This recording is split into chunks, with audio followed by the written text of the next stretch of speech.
बंदी छोड़ सतगुरु रामपाल जी परमेश्वर जी की जय हो। परमपिता परमात्मा सारी सृष्टि के रचनहार कुल मालिक, असंख्य ब्रह्मांडों के स्वामी, जगत गुरु, तीनों लोकों में प्रवेश करके सबका धारण पोषण करने वाले, राजाधीराज, आत्माधार, नाथों के नाथ, देवों के देव महादेव, सर्वेश्वर महेश्वर, मृत्युंजय, अजरो अमर, आदि अनादि सनातनी प्रभु, जगत पिता जगदीश्वर, श्री श्री 1008 की उपाधि के वास्तविक अधिकारी,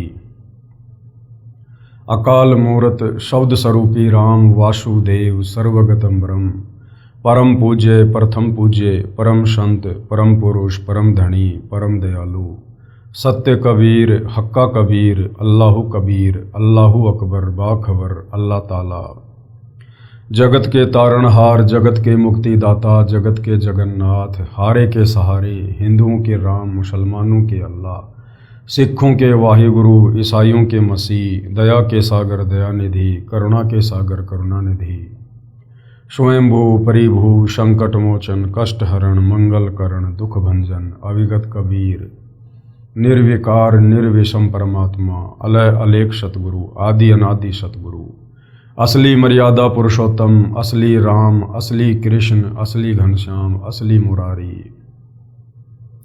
राजाओं के राजा, महाराजाओं के महाराजा, शहंशाहों के शहंशाह, सम्राटों के सम्राट, भगवानों के भगवान, अल्लाहों के अल्लाह, प्रभुओं के प्रभु, मसीहाओं के मसीह, सच्चे वाहिगुरु, बाबाओं के बाबा, पीरों के पीर, सेठों के सेठ, जगत सेठ, सावड़सा सेठ, सर्वगुण संपन्न, अनंत कोटि कलाओं के स्वामी, अनंत कोटि ब्रह्मांडों के नायक, योगियों में महायोगी, ध्यानियों में महाध्यानी, सिद्धों में परम सिद्ध, ज्ञानियों में तत्वज्ञानी, ब्रह्म ज्ञानी, महाज्ञानी, परम ज्ञानी, सर्वश्रेष्ठ ज्ञानी, विज्ञानी, युवा कबीर, समर्थ कबीर, असमवाद, अमित ओजा, सच्चे रहनुमा, करीम अल्लाह, सुभान अल्लाह, दुनिया के अंतिम पैगंबर, 8 सितंबर 1951 से गांव धनाना, जिला सोनीपत, हरियाणा, भारतवर्ष की पावन भूमि पे प्रकट रियल कल की भगवान श्री नारायण साकार हरि, श्री बाबा साहेब, नूर अनंत परमात्मा,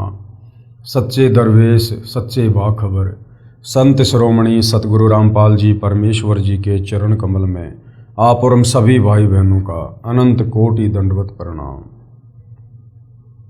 सत्साई भाई और बहनों, बहुत बड़ी दया, बहुत बड़ी मेहर पूज्य गुरुदेव भगवान की, परमेश्वर रामपाल जी की, जिनके शुभ आशीर्वाद से, विशेष आशीर्वाद से, उन्हीं के सत्संगों के संग्रह के ऊपर बन चुकी पवित्र आध्यात्मिक पुस्तक कबीर बड़ा या कृष्ण के ऊपर वीडियो बनाने की श्रृंखला जारी है। इसी श्रृंखला में आज हमारा ये 32वें नंबर का वीडियो है और इस पवित्र पुस्तक कबीर बड़ा या कृष्ण के ऊपर जो वीडियो बन रहे हैं, ये वीडियो विशेषकर हिंदू समाज से जुड़े भाई बहनों के लिए किसी वरदान से कम नहीं है।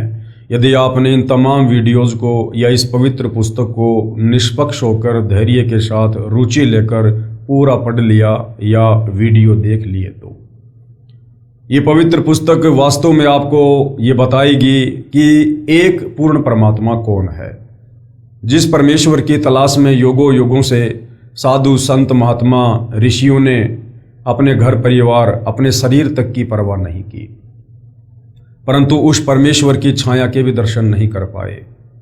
ये पवित्र पुस्तक हमें बताएगी कि वो परमात्मा सहशरीर है, आकार में है, नर आकार में है, आप और हमारे जैसा है, क्योंकि उस परमेश्वर ने अपने ही रूप में हमें उत्पन्न किया है। तो भाई और बहनों, ये पवित्र पुस्तक चारों वेद, पवित्र गीता जी और 18 पुराणों के ज्ञान से पूरी तरह से परिपूर्ण है। यानी इन तमाम शास्त्रों का निष्कर्ष निकालकर इस पवित्र पुस्तक में परमेश्वर रामपाल जी के द्वारा डाला गया है। इस पुस्तक को यदि आपने ध्यान से, धैर्यपूर्वक पढ़ लिया, आपकी हर प्रकार की अध्यात्म को लेकर जो भी शंका है वो पूर्णतया समाप्त हो जाएगी। तो भाई और बहनों, हमारा जो विषय चल रहा है वो है जनता की अदालत। और जनता की अदालत में जज जनता को ही बनाया गया है, क्योंकि वर्तमान समय में जनता शिक्षित है।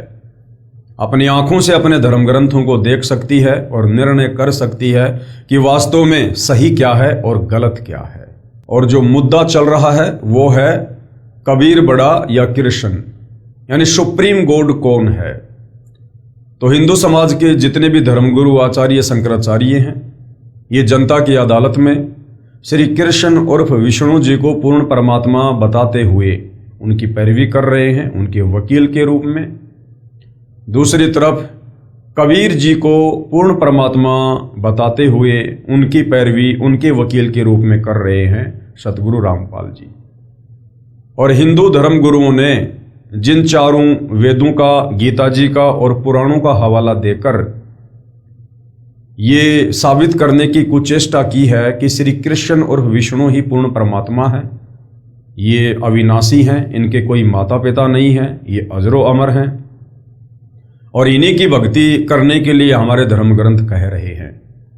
इन तमाम बातों का कबीर जी के वकील सतगुरु रामपाल जी ने उन्हीं हिंदू धर्म ग्रंथों के अंदर से दिखा कर जनता की अदालत में ये पूर्णतया साबित कर दिया कि ये तमाम हिंदू धर्म गुरु झूठ बोल रहे हैं, इन्हें अपने ही धर्मशास्त्रों का ज्ञान नहीं है। ये श्री कृष्ण उर्फ विष्णु को पूर्ण परमात्मा बता रहे हैं, जबकि गीता जी कह रही है कि श्री कृष्ण उर्फ विष्णु ये नाशवान भगवान है, इसका जन्म होता है, इसकी मृत्यु होती है। इनकी माता का नाम दुर्गा है, इनके पिता का नाम काल ब्रह्म ज्योति निरंजन है और ये तीनों देवता ब्रह्मा विष्णु महेश ये आपस में सगे भाई हैं। ब्रह्मा सबसे बड़ा है, विष्णु बीच वाला है, सबसे छोटा शंकर है और इन तीनों का जन्म होता है और मृत्यु होती है। ये अविनाशी नहीं है और इनकी भक्ति करने से जीव की मुक्ति नहीं हो सकती। ये बेचारे खुद मुक्ति प्राप्त करने की तलाश में भटक रहे हैं। तो भाइयों और बहनों, ये तमाम प्रमाण सबूत अपनी आंखों देखकर जनता अब ये विचार करने लगी है कि वास्तव में सदियों से इन हिंदू धर्म ग्रंथों का हवाला देकर हमारे नादान धर्म गुरु आचार्य शंकराचार्य हमें अध्यात्म के नाम पर मूर्ख ही बनाते आ रहे थे। तो जनता तरह तरह के सवाल कर रही है, सतगुरु रामपाल जी शास्त्र प्रमाणित जवाब दे रहे हैं और इसी सवाल जवाब की प्रक्रिया में आदरणीय धर्मदास जी की कथा को आधार बनाकर जनता को समझाया जा रहा है कि उस कबीर परमेश्वर को सतलोक में सिंहासन पर बैठा हुआ जिन 6 महापुरुषों ने देखा, उन 6 महापुरुषों के नाम बताए जा रहे हैं और उन महापुरुषों से परिचित करवाया जा रहा है, जिनको कबीर परमात्मा सतलोक से चलकर धरती पर प्रकट होकर मिले, उन्हें सतलोक लेकर गए, उन्हें सतलोक से परिचित करवाया, नीचे काल के 21 ब्रह्मांड दिखाए, अक्षर पुरुष का लोक दिखाया, ब्रह्मा विष्णु महेश के लोक दिखाए, दुर्गा का लोक दिखाया। उसके बाद उन आत्माओं को नीचे शरीर में प्रवेश किया और उन आत्माओं ने फिर कलम तोड़ महिमा, आंखों देखा हाल उन्होंने बयान किया। तो इसी कड़ी में आदरणीय नानक जी के ऊपर आज हमारा विषय चल रहा है। काफ़ी कुछ हम पढ़ चुके हैं। आज का हमारा विषय है कि नानक जी के गुरु कौन थे। तो वैसे तो सतगुरु रामपाल जी ने क्लियर कर दिया गुरु ग्रंथ साहिब से कि नानक जी के गुरु आज से 650 साल पहले बनारस के काशी में जो कबीर परमात्मा धानक रूप में आए हुए थे, एक जुलाहे की भूमिका कर रहे थे, वे ही बेई नदी पर उनको मिले थे और उनके शरीर से आत्मा को निकालकर सचखंड लेकर गए थे और 3 दिन बाद उन्हें सर्व ब्रह्मांडों की स्थिति से परिचित करवाकर वापस उनके शरीर में छोड़ दिया था। लेकिन इस बात को लेकर सिख समाज में आज भी काफ़ी मतभेद है। तो सतगुरु रामपाल जी यही समझाने का प्रयास कर रहे हैं और प्रमाण दिखा रहे हैं कि वास्तव में नानक जी के गुरु परमेश्वर कबीर जी ही थे, जो उनको बेई नदी पर आकर मिले थे। श्री नानक जी का गुरु था अन्य प्रमाण, क्योंकि सिख समाज के जो भाई बहन हैं वो यही मानते हैं कि हमारे नानक जी का कोई गुरु नहीं था। तो सतगुरु रामपाल जी कह रहे हैं कि बिना गुरु के तो भक्ति शुरू ही नहीं होती है, बिना गुरु के तो कोई भक्ति कर ही नहीं सकता, अर्थात मोक्ष वाली भक्ति नहीं कर सकता। तो नानक जी के गुरु आदरणीय कबीर जी थे साखी कंधार देश की चली, जन्म साखी के पेज नंबर 470-471 पर। एक मुगल पठान ने पूछा कि आपका गुरु कौन है। नानक जी से एक मुगल पठान ने पूछा कि आपका गुरु कौन है। श्री नानक जी ने उत्तर दिया कि जिंदा पीर है, क्योंकि कबीर परमात्मा बेई नदी पर एक जिंदा महात्मा का रूप बनाकर आदरणीय नानक जी को मिले थे और शतलोक लेकर गए थे। वह परमेश्वर ही गुरु रूप में आया था, यानी 650 साल पहले कबीर जी गुरु रूप में ही आए थे। उसका शिष्य सारा जहान है, यानी वो जगत गुरु है। फिर साखी रुकन दीन काजी के साथ हुई, जन्म साखी के पेज नंबर 183 पर कुछ वाणी इस प्रकार है। नान के आखे रुकन दीन सच्चा सुनहूं जवाब, खालक आदम सिरजिया आलम बड़ा कबीर। साफ साफ कहा है नानक जी ने कि आलम बड़ा कबीर, यानी वो परमात्मा सबसे बड़ा है। कायम दायम कुदरती सिर पीरा दे पीर, और सजदे करे खुदाई नू आलम बड़गे कबीर। भावार्थ है, श्री नानक जी ने कहा है कि रुकन दिन काजी, जिस खुदा ने आदम जी की उत्पत्ति की वह बड़ा परमात्मा कबीर है। वह ही पृथ्वी पर सतगुरु की भूमिका करता है, जैसे आज वर्तमान में सतगुरु रामपाल जी के रूप में वही कबीर परमात्मा भूमिका कर रहे हैं। वह सिर पीरा दे पीर, यानी सब गुरुओं का सिरताज है, यानी संत शिरोमणि है, जगत गुरु है, सबसे उत्तम ज्ञान रखता है, वो तत्व ज्ञानी है। वह कायम यानी श्रेष्ठ, दायम यानी समर्थ परमात्मा कुदरती है। मुसलमान अल्लाह कबीर कहते हैं, कबीर का अर्थ बड़ा करके बड़ा अल्लाह अर्थ करते हैं। श्री नानक जी ने यह भी स्पष्ट कर दिया है कि वह बड़ा आलम कबीर है, यानी वो कबीर ही बड़ा भगवान है। मुसलमान जिसे अल्लाह कबीर कहते हैं, यानी बड़ा अल्लाह कहते हैं, वो बड़ा अल्लाह कौन है? वो कबीर है। जन्म साखी में कबीर तथा बड़ा दोनों शब्द लिखे हैं, जिससे कबीर का अर्थ कबीर ही रहेगा तथा बड़ा शब्द भी रहेगा। इसलिए स्पष्ट हुआ कि बड़ा परमात्मा कबीर है।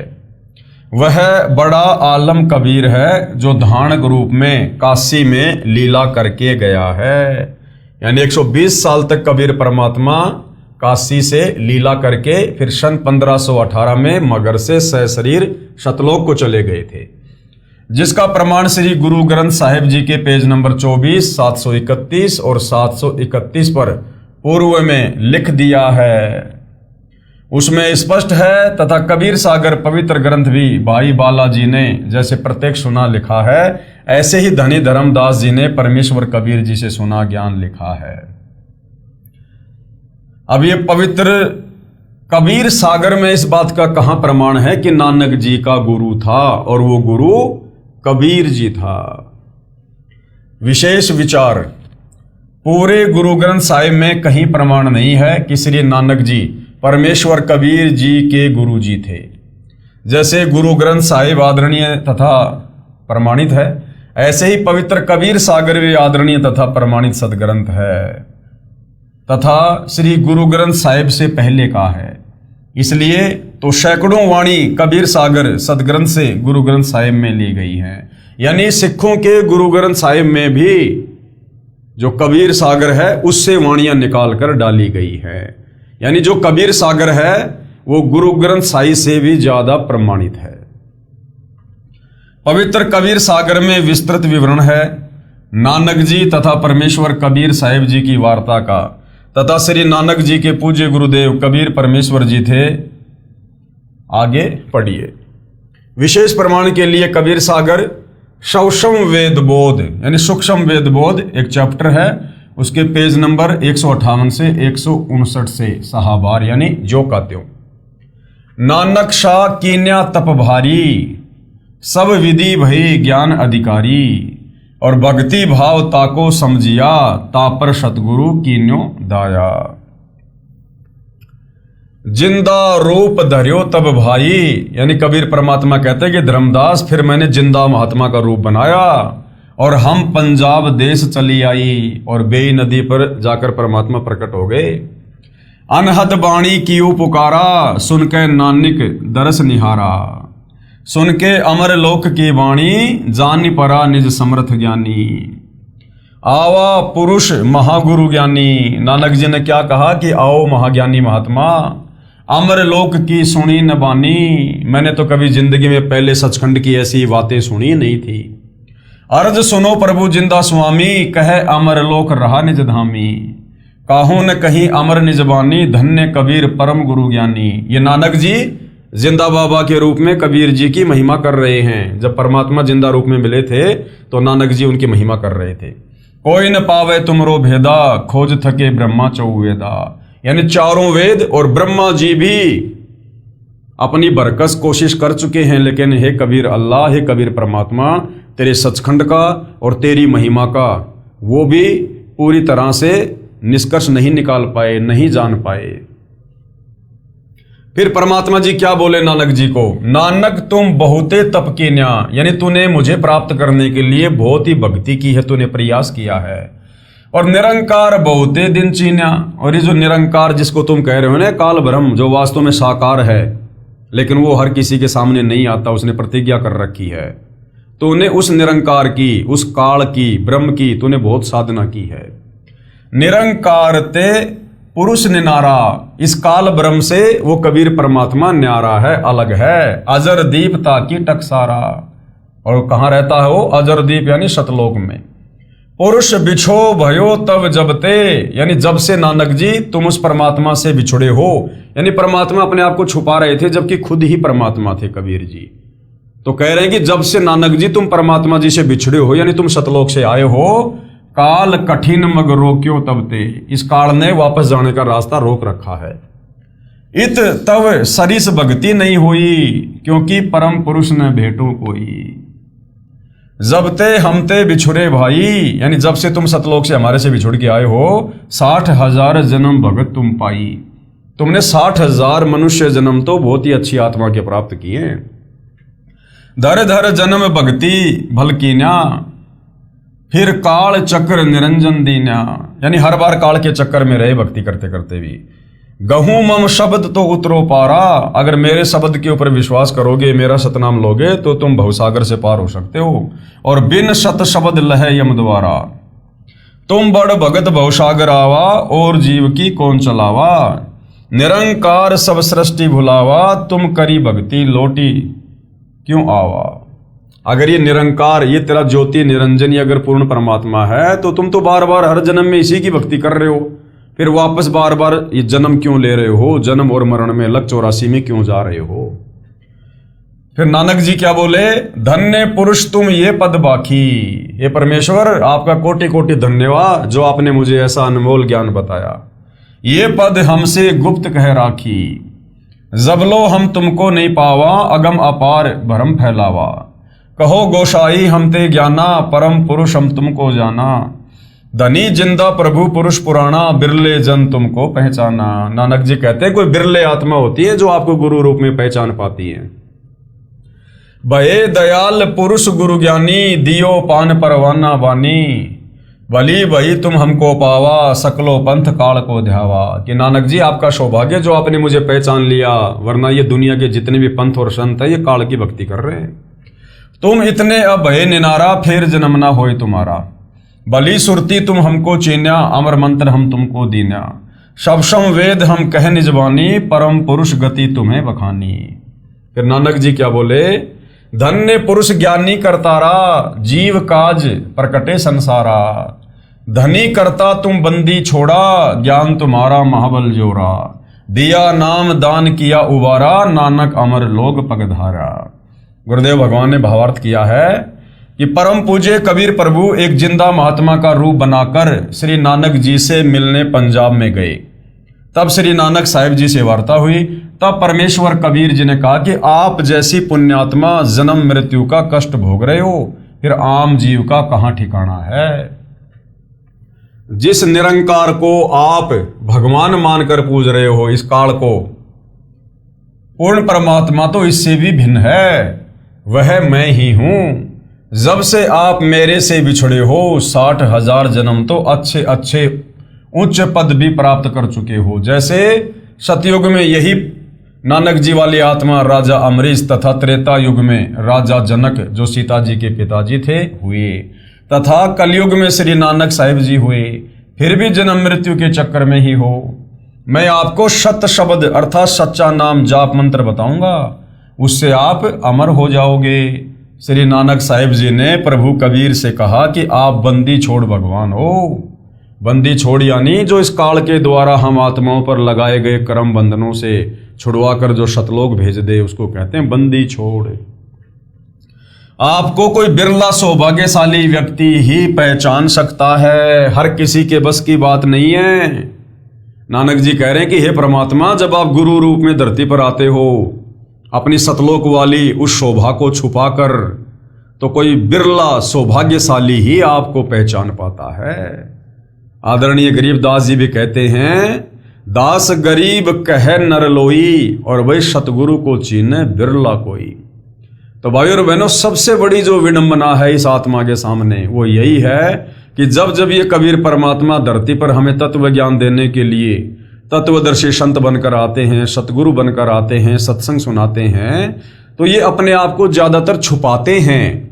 अगर ये सीधे तौर पर कह दे कि मैं ही कबीर हूं, तो कोई भी इनकी बातों पर यकीन ना करे। इसलिए अपने आप को छुपाते हुए अपने से अन्य किसी और को कबीर भगवान बताकर ये अपना ज्ञान प्रचार करते हैं।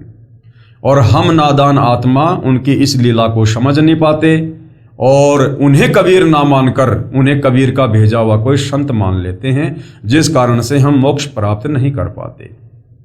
आज भी भगत समाज के सामने ज्यादातर यही विडंबना है। सतगुरु रामपाल जी सन 1994 से अपना अनमोल ज्ञान दे रहे हैं। सारे विश्व के धर्मशास्त्रों का निचोड़ निकाल के दे दिया।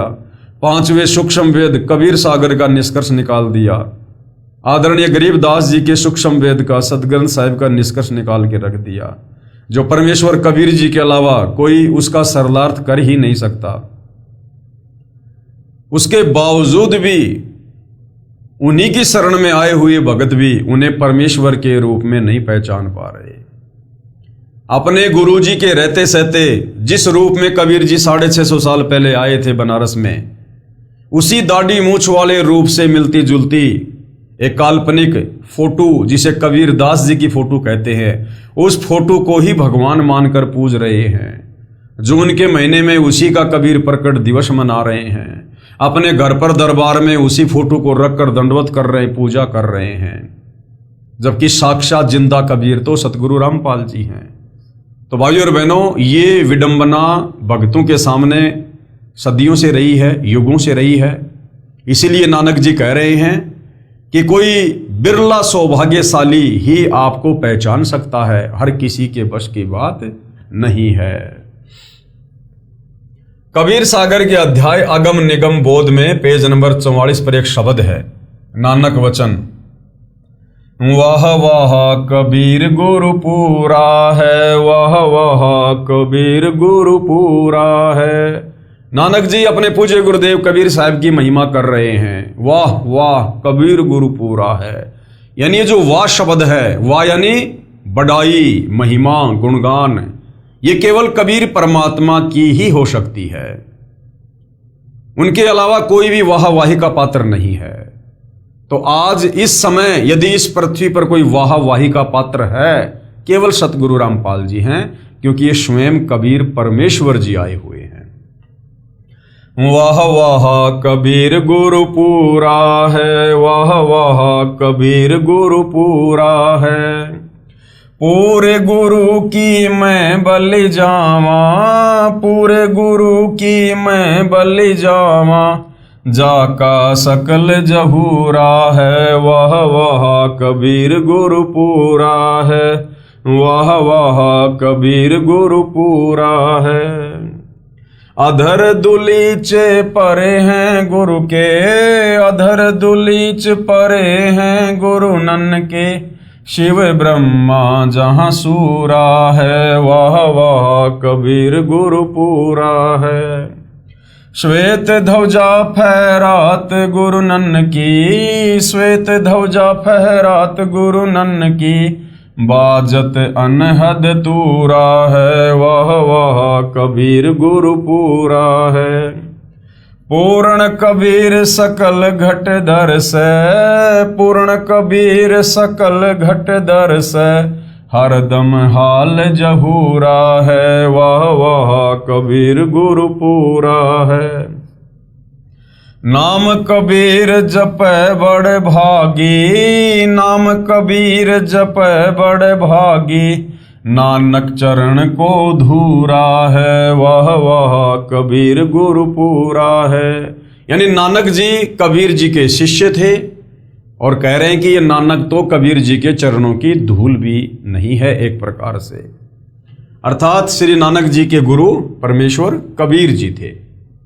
विशेष विवेचन, बाबा नानक जी ने उस कबीर जुलाहे यानी धानक काशी वाले को शतलोक यानी सचखंड में आंखों देखा तथा फिर काशी में धानक यानी जुलाहे का कार्य करते हुए तथा बताया कि वही धानक रूप जुलाहा शतलोक में सत्य पुरुष रूप में भी रहता है तथा यहां भी वही है।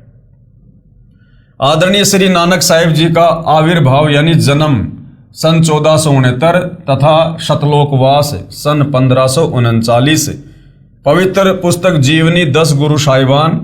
आदरणीय कबीर साहिब जी धानक रूप में मृत मंडल में सन 1398 में सशरीर प्रकट हुए तथा सशरीर सतलोक गमन सन 1518 में पवित्र कबीर सागर में लिखा हुआ है। यानी दोनों महापुरुष यानी आदरणीय नानक जी और कबीर परमात्मा जी 49 वर्ष तक समकालीन रहे।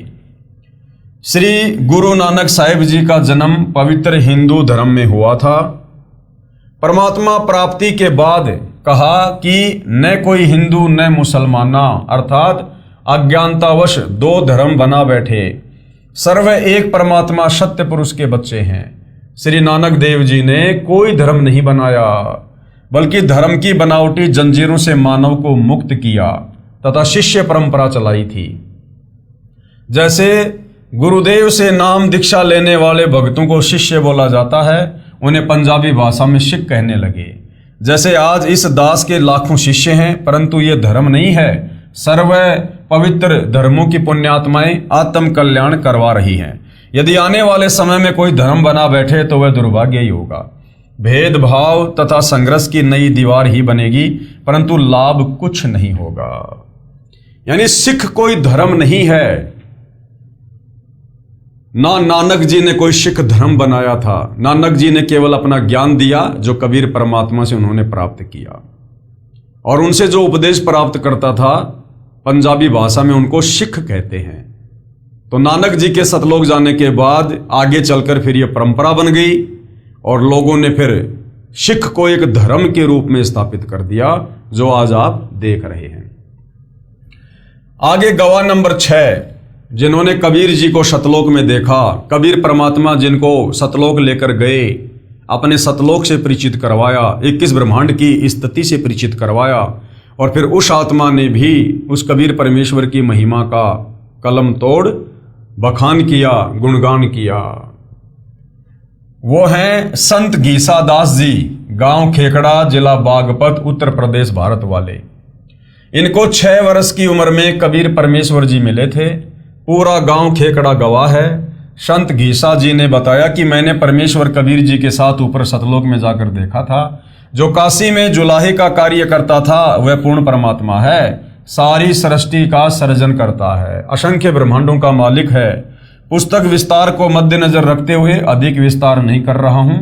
अधिक जानकारी के लिए www.jagatgururampalji.org से खोलकर अधिक ज्ञान ग्रहण कर सकते हैं। यानी जनता की अदालत में सतगुरु रामपाल जी ने उन 6 महापुरुषों की जीवनी को दिखा दिया, पढ़ा दिया, उन महापुरुषों के जीवन से परिचित करवा दिया, जिन महापुरुषों को कबीर परमात्मा सतलोक से चलकर गति करके सशरीर धरती पर प्रकट होकर मिले, उनको नाम उपदेश दिया, उनकी आत्मा को शरीर से निकालकर सतलोक लेकर गए, सतलोक से परिचित करवाया, 21 ब्रह्मांड की स्थिति से परिचित करवाया, अक्षर पुरुष के 7 संग ब्रह्मांड दिखाए और उन आत्माओं का ज्ञान योग खोला। उन आत्माओं ने फिर धरती पर आकर अपने कबीर परमात्मा के सतलोक की कलम तोड़ महिमा की। तो ये 6 महापुरुष हैं जिन्होंने परमात्मा को देखा है, जो परमात्मा के लोक में जाकर आए हैं, ताकि जनता को ये विश्वास हो कि वास्तव में कबीर जी ही परमात्मा है। वेदों का ज्ञान कबीर जी पर खरा उतरता है। अब वेदों में जो परमेश्वर की महिमा लिखी हुई है कि पूर्ण परमात्मा कौन है, वो कैसी लीला करता है, उसको कैसे पहचाना जाए, तो वो सारी की सारी जो लीलाएं हैं वो कबीर जी पर ही खरी उतरती हैं। वेदों में परमेश्वर की जो पहचान है वो ना श्री राम पर खरी उतरती है, ना श्री कृष्ण पर, ना ब्रह्मा विष्णु महेश पर, ना दुर्गा और इस काल ब्रह्म पर, केवल कबीर जी पर ही खरी खरी उतरती हैं। और वेदों को पूरा विश्व सत्य मानता है, इसमें कोई संशय नहीं है। हिंदू धर्म के व्यक्ति चारों वेदों ऋग्वेद, यजुर्वेद, सामवेद तथा अथर्ववेद के ज्ञान को सत्य मानते हैं। वेदों में परमेश्वर की महिमा बताई है, परमेश्वर की पहचान भी बताई है। बताया है कि सृष्टि की उत्पत्ति करने वाला परमेश्वर साकार यानी नर आकार है। नराकार यानी नर आकार, नर यानी मनुष्य। एक होता है निराकार, निराकार का मतलब होता है जो दिखाई ना दे, और एक होता है नराकार यानी मनुष्य जैसा आकार में साकार। और आसमान में बने लोक, सतलोक यानी रित धाम में निवास करता है, वो ऊपर सचखंड में रहता है। और वहां से सशरीर चलकर पृथ्वी आदि लोक लोकांतरों में आता है। सतलोक में परमेश्वर के शरीर का तेज असंख्य सूर्यों के तेज यानी प्रकाश से भी अधिक है। यदि उसी तेजोमय शरीर में यहां आए तो सबकी आंखें बंद हो जाएं, कोई भी नहीं देख सकेगा। इसलिए परमेश्वर अपने शरीर को सरल करके यानी हल्के तेज पुंज का करके पृथ्वी आदि लोकों में आता है, ताकि हम उनके दर्शन कर सकें, हम उनके ज्ञान को समझ सकें, हम उनके शरण में आ सकें। यदि वो परमात्मा अपने वास्तविक तेजोमय शरीर में धरती पर प्रकट हो जाए तो यहाँ कोई उन्हें देख भी नहीं सकता। भाई और बहनों, हम यहाँ पर भूत प्रेतों को नहीं देख सकते जिनका सूक्ष्म शरीर होता है, और भगवान का तो उनसे भी अरबों खरबों गुना ज्यादा सूक्ष्म शरीर है, फिर भला हम कैसे देख सकते हैं। इसलिए परमेश्वर हम तक अपने ज्ञान को पहुंचाने के लिए, सतलोक की जानकारी देने के लिए, हमारे निकट आने के लिए हमारे जैसा रूप बनाता है और एक सतगुरु की भूमिका करता है, तत्वदर्शी संत की भूमिका करता है, ताकि हम उनके ज्ञान को समझकर, उनकी भक्ति को अपनाकर और उनके कहे अनुसार आजीवन मर्यादा में रहकर सतलोक जाने की तैयारी कर सकें। अच्छी आत्माओं को मिलता है, उनको यथार्थ आध्यात्मिक ज्ञान बताता है, सत भक्ति के नामों का आविष्कार करता है, अपने मुख से वाणी बोलकर मानव को भक्ति की प्रेरणा करता है। ये सब लीला कबीर जी ने ही की थी। वेद भी प्रमाणित करते हैं कि कबीर जी ही परमेश्वर हैं, और वो कबीर परमेश्वर आज धरती पर सतगुरु रामपाल जी हैं। अब भाई बहनों के मन में शंका हो जाएगी कि यहां तो लिखा कि परमात्मा धरती पर सशरीर आता है, अपने मुख कमल से वाणियां बोलता है, तो लोग कहेंगे कि सतगुरु रामपाल जी ने तो ऐसा कोई ग्रंथ लिखा ही नहीं, ऐसी कोई वाणियां बोली नहीं जिसको हम कबीर वाणी कह सकें। अगर आज सतगुरु रामपाल जी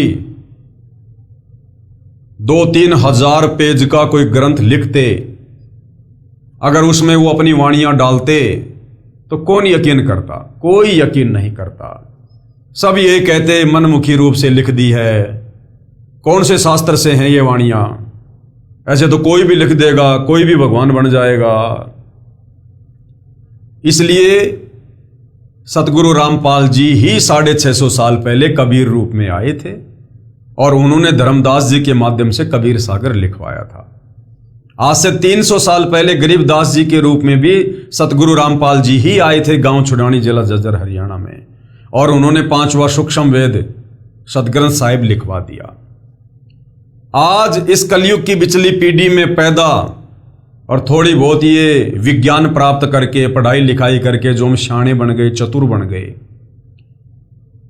तो आप और हमें ये समझाने के लिए, ताकि हम विश्वास कर सकें कि भाई ये जितनी भी बातें आपको बताई जा रही हैं ये कबीर जी के कबीर सागर में लिखी हुई हैं, गरीबदास जी के सतग्रंथ साहिब में लिखी हुई हैं, उनको तो तुम सत्य मानोगे, ताकि हम यकीन कर सकें और यही वाणियां सतगुरु रामपाल जी 1 सेकंड में लिख दे, 1 सेकंड में ग्रंथ तैयार कर दे परमात्मा। लेकिन यकीन कौन करता? जिस प्रकार गरीबदास जी ने 300 साल पहले सदग्रंथ साहिब लिखा, उस समय के लोगों ने यकीन नहीं किया कि पता नहीं इसको तो कोई बाबा मिला था, जादू जंत्र का दूध पिला गया, ये बड़बड़ाता रहता है। उनको बावड़िया कहा करते थे। परमात्मा अपनी अमरवाणी में कहते हैं, जीव जो ना सत्संग में आया, जीव जो ना सत्संग में आया, भेद ना उसे भजन का पाया, भेद ना उसे भजन का पाया। गरीबदास जी को भी बावड़ा बताया, गरीबदास जी को भी बावड़ा बताया।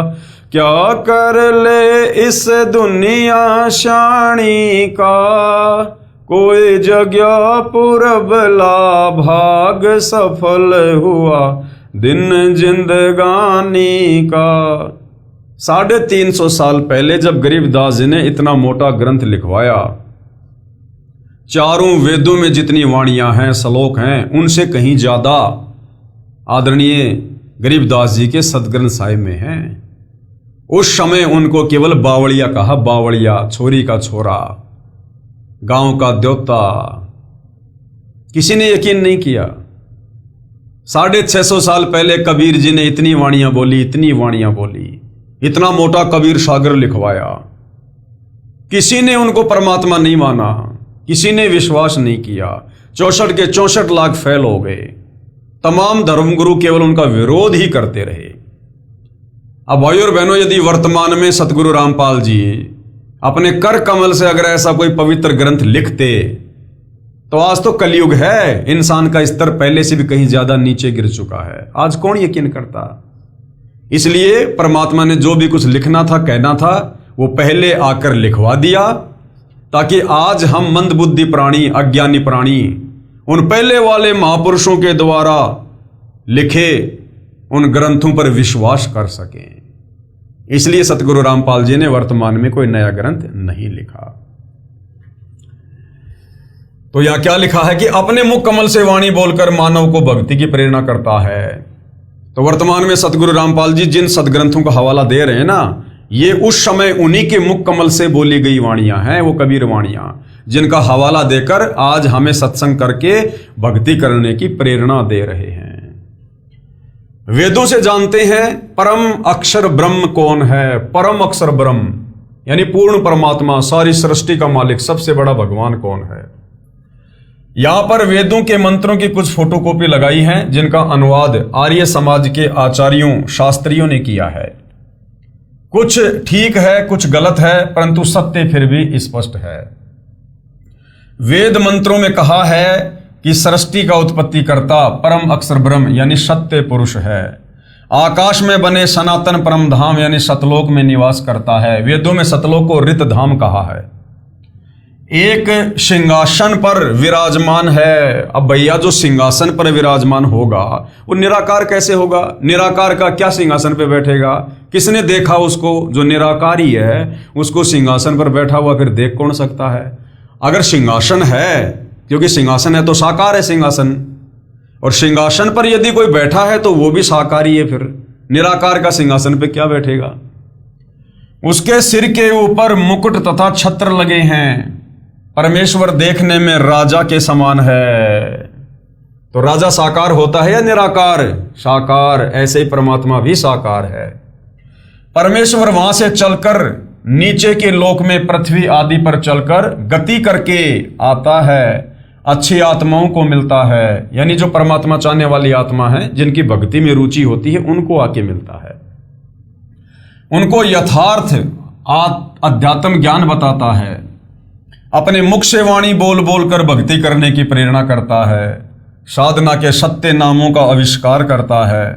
प्रत्येक युग में एक बार ऐसी लीला करते हुए शिशु रूप धारण करके और कमल के फूल पर निवास करता है। प्रत्येक युग में कबीर परमात्मा एक एक लीला ऐसी करते हैं। बाकी तो ना जाने कितने रूपों में, कितनी कितनी उम्र में, कहां कहां परमात्मा प्रकट होते हैं, गिनती नहीं है। परंतु अपनी पहचान करवाने के लिए परमात्मा जी प्रत्येक युग में एक बार एक पूरा लीलामय जीवन यहां जी कर जाते हैं। जैसे 650 साल पहले परमात्मा जी सन 1398 में सुबह सुबह ब्रह्म मुहूर्त के समय सतलोक से चलकर गति करके सशरीर एक शिशु रूप बनाकर लहरतारा तालाब में विकसित कमल के फूल पर प्रकट हो गए। वहां से नीरू नीमा उनको उठाकर ले आए और अपने बेटे की तरह उनका पालन पोषण किया। और परमेश्वर की जो परवरिश की लीला थी वो कवारी गाय के दूध से हुई। ये वेदों में लिखा है कि परमात्मा सतलोक से चलकर शिशु रूप में सशरीर प्रकट होता है और उसकी जो परवरिश होती है वो कुंवारी गाय के दूध से होती है। अब बताओ, वेदों में ये परमेश्वर की पहचान है। अब यदि श्री राम, श्री कृष्ण, ब्रह्मा, विष्णु, महेश या कोई भी देवी देवता अगर इस प्रकार से कमल के विकसित फूल पर प्रकट हुआ हो तो बताओ, श्री राम, श्री कृष्ण की या ब्रह्मा, विष्णु, महेश की यदि कुंवारी गाय के दूध से बचपन में यदि उनकी वो परवरिश हुई हो तो बताओ, श्री राम, श्री कृष्ण, ब्रह्मा, विष्णु, महेश ने यदि कोई तत्व ज्ञान दिया हो तो बताओ। तो वेदों में परमेश्वर की यह पहचान है जो केवल कबीर जी पर ही खरी उतरती है। प्रत्येक युग में एक बार ऐसी लीला करते हुए शिशु रूप धारण करके कमल के फूल पर निवास करते हैं। अब आप कहोगे यदि सतगुरु रामपाल जी वही कबीर परमात्मा हैं तो आज वो इस प्रकार से क्यों नहीं आए? तो यहां पर क्या लिखा हुआ है? प्रत्येक युग में एक बार ऐसी लीला करते हुए, प्रत्येक युग में केवल एक बार ही ऐसी लीला करते हैं। तो ये कलयुग चल रहा है, तो कलयुग में परमात्मा 600 साल पहले ऐसी लीला कर चुके हैं। अब आगे बार बार वो लीला करने की जरूरत नहीं है। शिशु रूप धारण करके कमल के फूल पर निवास करता है।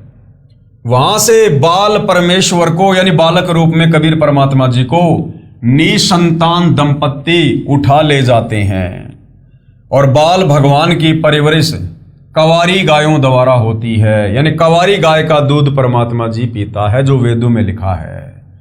बड़ा होकर तत्व ज्ञान का प्रचार करता है। अब बताओ, श्री राम, श्री कृष्ण ने कभी बड़े होकर तत्व ज्ञान का प्रचार किया? उन्होंने तो बड़े होकर हथियार उठाए और लड़ाई दंगे किए। उन्होंने कोई तत्व ज्ञान का प्रचार नहीं किया। उनको पता ही नहीं तत्व ज्ञान होता क्या है। उन्होंने तो बड़े होकर केवल लड़ाई झगड़े किए, युद्ध किए, मारकाट की।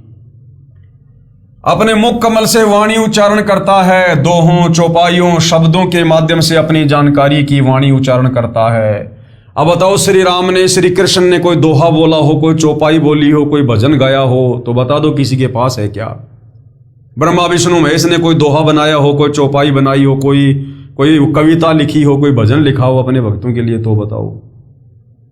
तो वेदों में जो पहचान है वो कबीर परमेश्वर के ऊपर ही खरी उतरती है, जिसको कबीर गिरभी अर्थात कबीर वाणी कहा जाता है तथा इसी कारण से प्रसिद्ध कवि की पदवी भी प्राप्त करता है। वो कबीर परमात्मा अपनी वाणियों को दोहों में, लोकोक्तियों में, चौपाइयों में, इनके माध्यम से जब वो प्रचारित करता है तो उनको प्रसिद्ध कवि कहा जाने लगता है। तो वेदों में परमेश्वर जी को कवि कहा गया है। कवि यानी कबीर भगवान, कबीर देव, कबीर अग्नि, यानी उसको कवि कहा जाता है। जिस पर वेदों में कहे लक्षण खरे उतरते हैं वही सृष्टि का उत्पत्ति करता तथा सबका धारण पोषण करता है, अन्य नहीं हो सकता। ये लक्षण केवल कबीर जुलाहे काशी वाले पर खरे उतरते हैं। इसलिए परम अक्षर ब्रह्म कबीर जी हैं। इन वेद मंत्रों के बाद चारों युगों में परमेश्वर कबीर जी का लीला करने आने का संक्षिप्त वर्णन है। उसे पढ़कर जान जाओगे कि वेदों में कबीर परमेश्वर जी का वर्णन है। कबीर परमेश्वर जी ने भी कहा है 650 साल पहले, 120 साल तक उन्होंने अपने तत्व ज्ञान का प्रचार किया। और क्या कहा कबीर परमात्मा जी ने? वेद मेरा भेद है, यानी इन चारों वेदों में मेरी जानकारी है। मैं ना वेदन के माही, लेकिन मुझे मुझे प्राप्त करने का जो भक्ति मार्ग है वो इन चारों वेदों में नहीं है, केवल मेरी जानकारी है। और जौन वेद से मैं मिलूं और जिस वेद से मैं प्राप्त हूं, यानी सतलोक की प्राप्ति हो, वो ये चार वेद जानते नहीं। वो जानकारी इन चारों वेदों में नहीं, वो तो सूक्ष्म वेद में है। अर्थात कबीर जी ने स्पष्ट किया है कि चारों वेद मेरी महिमा बताते हैं, परंतु इन वेदों में मेरी प्राप्ति की भक्ति विधि नहीं, क्योंकि काल ब्रह्म ने वह यथार्थ भक्ति के मंत्र निकाल दिए थे। मेरी प्राप्ति का ज्ञान जिस सूक्ष्म वेद में है, उसका ज्ञान वेदों में अंकित नहीं है। कृपया पढ़िए वेद मंत्रों की फोटोकॉपी, तथा यहाँ सतगुरु रामपाल जी अपना नाम लिख रहे हैं कि दास रामपाल दास के द्वारा किया गया विश्लेषण। इनके बाद परमेश्वर कबीर जी का चारों युगों में सतलोक सिंहासन से गति करके आने का प्रकरण है। तो देखिएगा भाई और बहनों, अपनी आंखों से देखिए फोटोकॉपी वेद मंत्रों की। ऋग्वेद मंडल 9 सूक्त 86 मंत्र 26 और 27 कबीर परमेश्वर जी के विषय में क्या कह रहा है, ये मंत्र आप जियों के सामने है, देख सकते हैं, पढ़ सकते हैं। यहां पर विवेचन किया गया है। ये फोटोकॉपी ऋग्वेद मंडल 9 सूक्त 86 मंत्र 26 की है, जो आर्य समाज के आचार्यों व महर्षि दयानंद के चेलों द्वारा अनुवादित है, जिसमें स्पष्ट है कि यज्ञ करने वाले यानी भक्ति करने वाले, धार्मिक अनुष्ठान करने वाले, अर्थात धार्मिक अनुष्ठान करने वाले यजमानों अर्थात भक्तों के लिए परमात्मा सब रास्तों को सुगम करता हुआ, अर्थात जीवन रूपी सफर के मार्ग को दुखों रहित करके सुगम बनाता हुआ उनके विघ्नों अर्थात संकटों का मर्दन करता है, अर्थात समाप्त करता है, यानी परमात्मा पाप नाश करता है। जबकि इन्हीं दयानंद सरस्वती जी ने जो सत्यार्थ प्रकाश लिखी है, उसमें इन्होंने साफ साफ लिखा है कि परमात्मा पाप नाश नहीं करता। और वेदों का अनुवाद करते समय ये खुद लिख रहे हैं कि परमात्मा भगत के विघ्नों का, संकटों का मर्दन करता है, अर्थात पापों का नाश करता है। भक्तों को पवित्र अर्थात पाप रहित, विकार रहित करता है। जैसा कि अगले मंत्र 27 में कहा है कि जो परमात्मा धूलोक अर्थात सतलोक के तीसरे पृष्ठ पर विराजमान है, वहां पर परमात्मा के शरीर का प्रकाश बहुत अधिक है। उदाहरण के लिए परमात्मा के एक रोम यानी शरीर के बाल का प्रकाश करोड़ सूर्य तथा इतने ही चंद्रमाओं के मिले जुले प्रकाश से भी अधिक है। यदि वह परमात्मा उसी प्रकाश युक्त शरीर से पृथ्वी पर प्रकट हो जाए तो हमारी चरम दृष्टि उन्हें देख नहीं सकती। जैसे उल्लू पक्षी दिन में सूर्य के प्रकाश के कारण कुछ भी नहीं देख पाता है, यही दशा मनुष्यों की हो जाए। इसलिए वह परमात्मा अपने रूप अर्थात शरीर के प्रकाश को सरल करता हुआ उस स्थान से जहां परमात्मा ऊपर रहता है, वहां से गति करके बिजली के समान क्रीड़ा अर्थात लीला करता हुआ चलकर आता है और श्रेष्ठ पुरुषों को यानी अच्छे भक्तों को मिलता है। यह भी स्पष्ट है कि आप यानी कौन, आप यानी परमात्मा कवि अर्थात कबीर देव हैं, हम उन्हें कबीर साहिब कहते हैं। विवेचन किया है परमेश्वर ने ऋग्वेद मंडल 9 सूक्त 86 मंत्र 27 का। यह फोटोकॉपी ऋग्वेद मंडल 9 सूक्त 86 के मंत्र 27 की है। इसमें स्पष्ट है कि परमात्मा धूलोक अर्थात अमरलोक के तीसरे पृष्ठ अर्थात भाग पर विराजमान है। सतलोक अर्थात शाश्वत स्थान के 3 भाग हैं। एक भाग में वन, पहाड़, झरने, बाग, बगीचे आदि हैं। ये बाहरी भाग है अर्थात बाहरी हिस्सा है। जैसे भारत की राजधानी दिल्ली भी 3 भागों में बटी है। बाहरी दिल्ली जिसमें गांव, खेत, खलिहान और नहरें हैं। दूसरा बाजार बना है और तीसरा संसद भवन तथा कार्यालय हैं। इसके पश्चात धूलोक में यानी सतलोक में बस्तियां हैं जहां पर मोक्ष प्राप्त हंस आत्माएं रहती हैं। सपरिवार मोक्ष प्राप्त हंस आत्माएं रहती हैं। पृथ्वी पर जैसे भगत को भगत आत्मा कहते हैं, इसी प्रकार सतलोक में हंस आत्मा कहलाते हैं। तीसरे भाग में सर्वोपरि परमात्मा का सिंहासन है। उसके आसपास केवल नर आत्माएं रहती हैं। वहां स्त्री पुरुष का जोड़ा नहीं है। वे यदि अपना परिवार चाहते हैं तो शब्द यानी वचन से केवल पुत्र उत्पन्न कर सकते हैं। इस प्रकार शाश्वत स्थान अर्थात सतलोक 3 भागों में परमात्मा ने बांट रखा है। वहां यानी सतलोक में प्रत्येक स्थान पर रहने वालों में वृद्ध अवस्था नहीं है, यानी वहां बुढ़ापा नहीं है, वहां मृत्यु नहीं है। इसलिए गीता अध्याय 7 श्लोक 29 में कहा है कि जो जरा यानी बुढ़ापा अर्थात वृद्ध अवस्था तथा मरण अर्थात मृत्यु से छूटने का प्रयत्न करते हैं, वे तत् ब्रह्म अर्थात परम अक्षर ब्रह्म को जानते हैं। सतलोक में सत्य पुरुष रहता है, वहां पर जरा मरण नहीं है, बच्चे युवा होकर सदा युवा ही रहते हैं। प्रमाण ऋग्वेद मंडल 9 सूक्त 82 मंत्र 1 और 2 आप जियों के सामने है, देख सकते हैं। और अब नीचे इसका विवेचन किया जाएगा परमेश्वर रामपाल जी के द्वारा। विवेचन, ऊपर ऋग्वेद मंडल 9 सूक्त 82 मंत्र 1 और 2 की फोटोकॉपी है। ये अनुवाद महर्षि दयानंद जी के दिशा निर्देश से उन्हीं के चेलों ने किया है और सार्वदेशिक आर्य प्रतिनिधि सभा दिल्ली से प्रकाशित है। यानी कोई ये ना सोचे कि भाई सतगुरु रामपाल जी ने अपनी तरफ से लिख दिया होगा, हमें मूर्ख बना रहे होंगे। जिनको हम वेदों का प्रकांड विद्वान समझा करते थे, तत्व ज्ञान ना होने के चलते उन्हीं महर्षि दयानंद के चेलों द्वारा ये अनुवाद किया गया है। इसमें स्पष्ट है कि मंत्र 1 में कहा है सर्व यानी सब की उत्पत्ति करने वाला, जितनी भी आत्माएं सृष्टि में हैं, ब्रह्मा विष्णु महेश भी आत्मा है, काल ब्रह्म और दुर्गा भी आत्मा है, अक्षर पुरुष भी हैं। सतलोक में हमारे जो 16 जो बड़े भाई हैं वो भी आत्मा ही हैं। एक परमात्मा कबीर जी को छोड़कर बाकी सब जीव हैं, आत्मा हैं। तो सबकी उत्पत्ति करने वाला परमात्मा तेजोमय शरीर युक्त है, पापों को नाश करने वाला और सुखों की वर्षा करने वाला अर्थात सुखों की झड़ी लगाने वाला है। वह ऊपर सतलोक में सिंहासन पर बैठा है जो देखने में राजा के समान है, अर्थात साकार है, भगवान दिखाई देता है। लेकिन तत्व ज्ञान के अभाव में हमारे नादान धर्म गुरु सदियों से हमें वो भक्ति विधि नहीं बता पाए जिस भक्ति विधि को अपनाकर हम परमात्मा के दर्शन कर सकते थे। वो भक्ति विधि ना होने से आत्माओं ने ये प्रयास तो बहुत किया, चारों वेदों को पढ़ा और निष्कर्ष निकाल लिया कि ये जो ओम मंत्र है ये पूर्ण परमात्मा का है, जबकि वो ओम मंत्र इस काल ब्रह्म का है। और उन आत्माओं ने जी जान से ओम मंत्र की साधना की और तप किए परमात्मा की प्राप्ति के लिए, उनको देखने के लिए, दर्शन करने के लिए।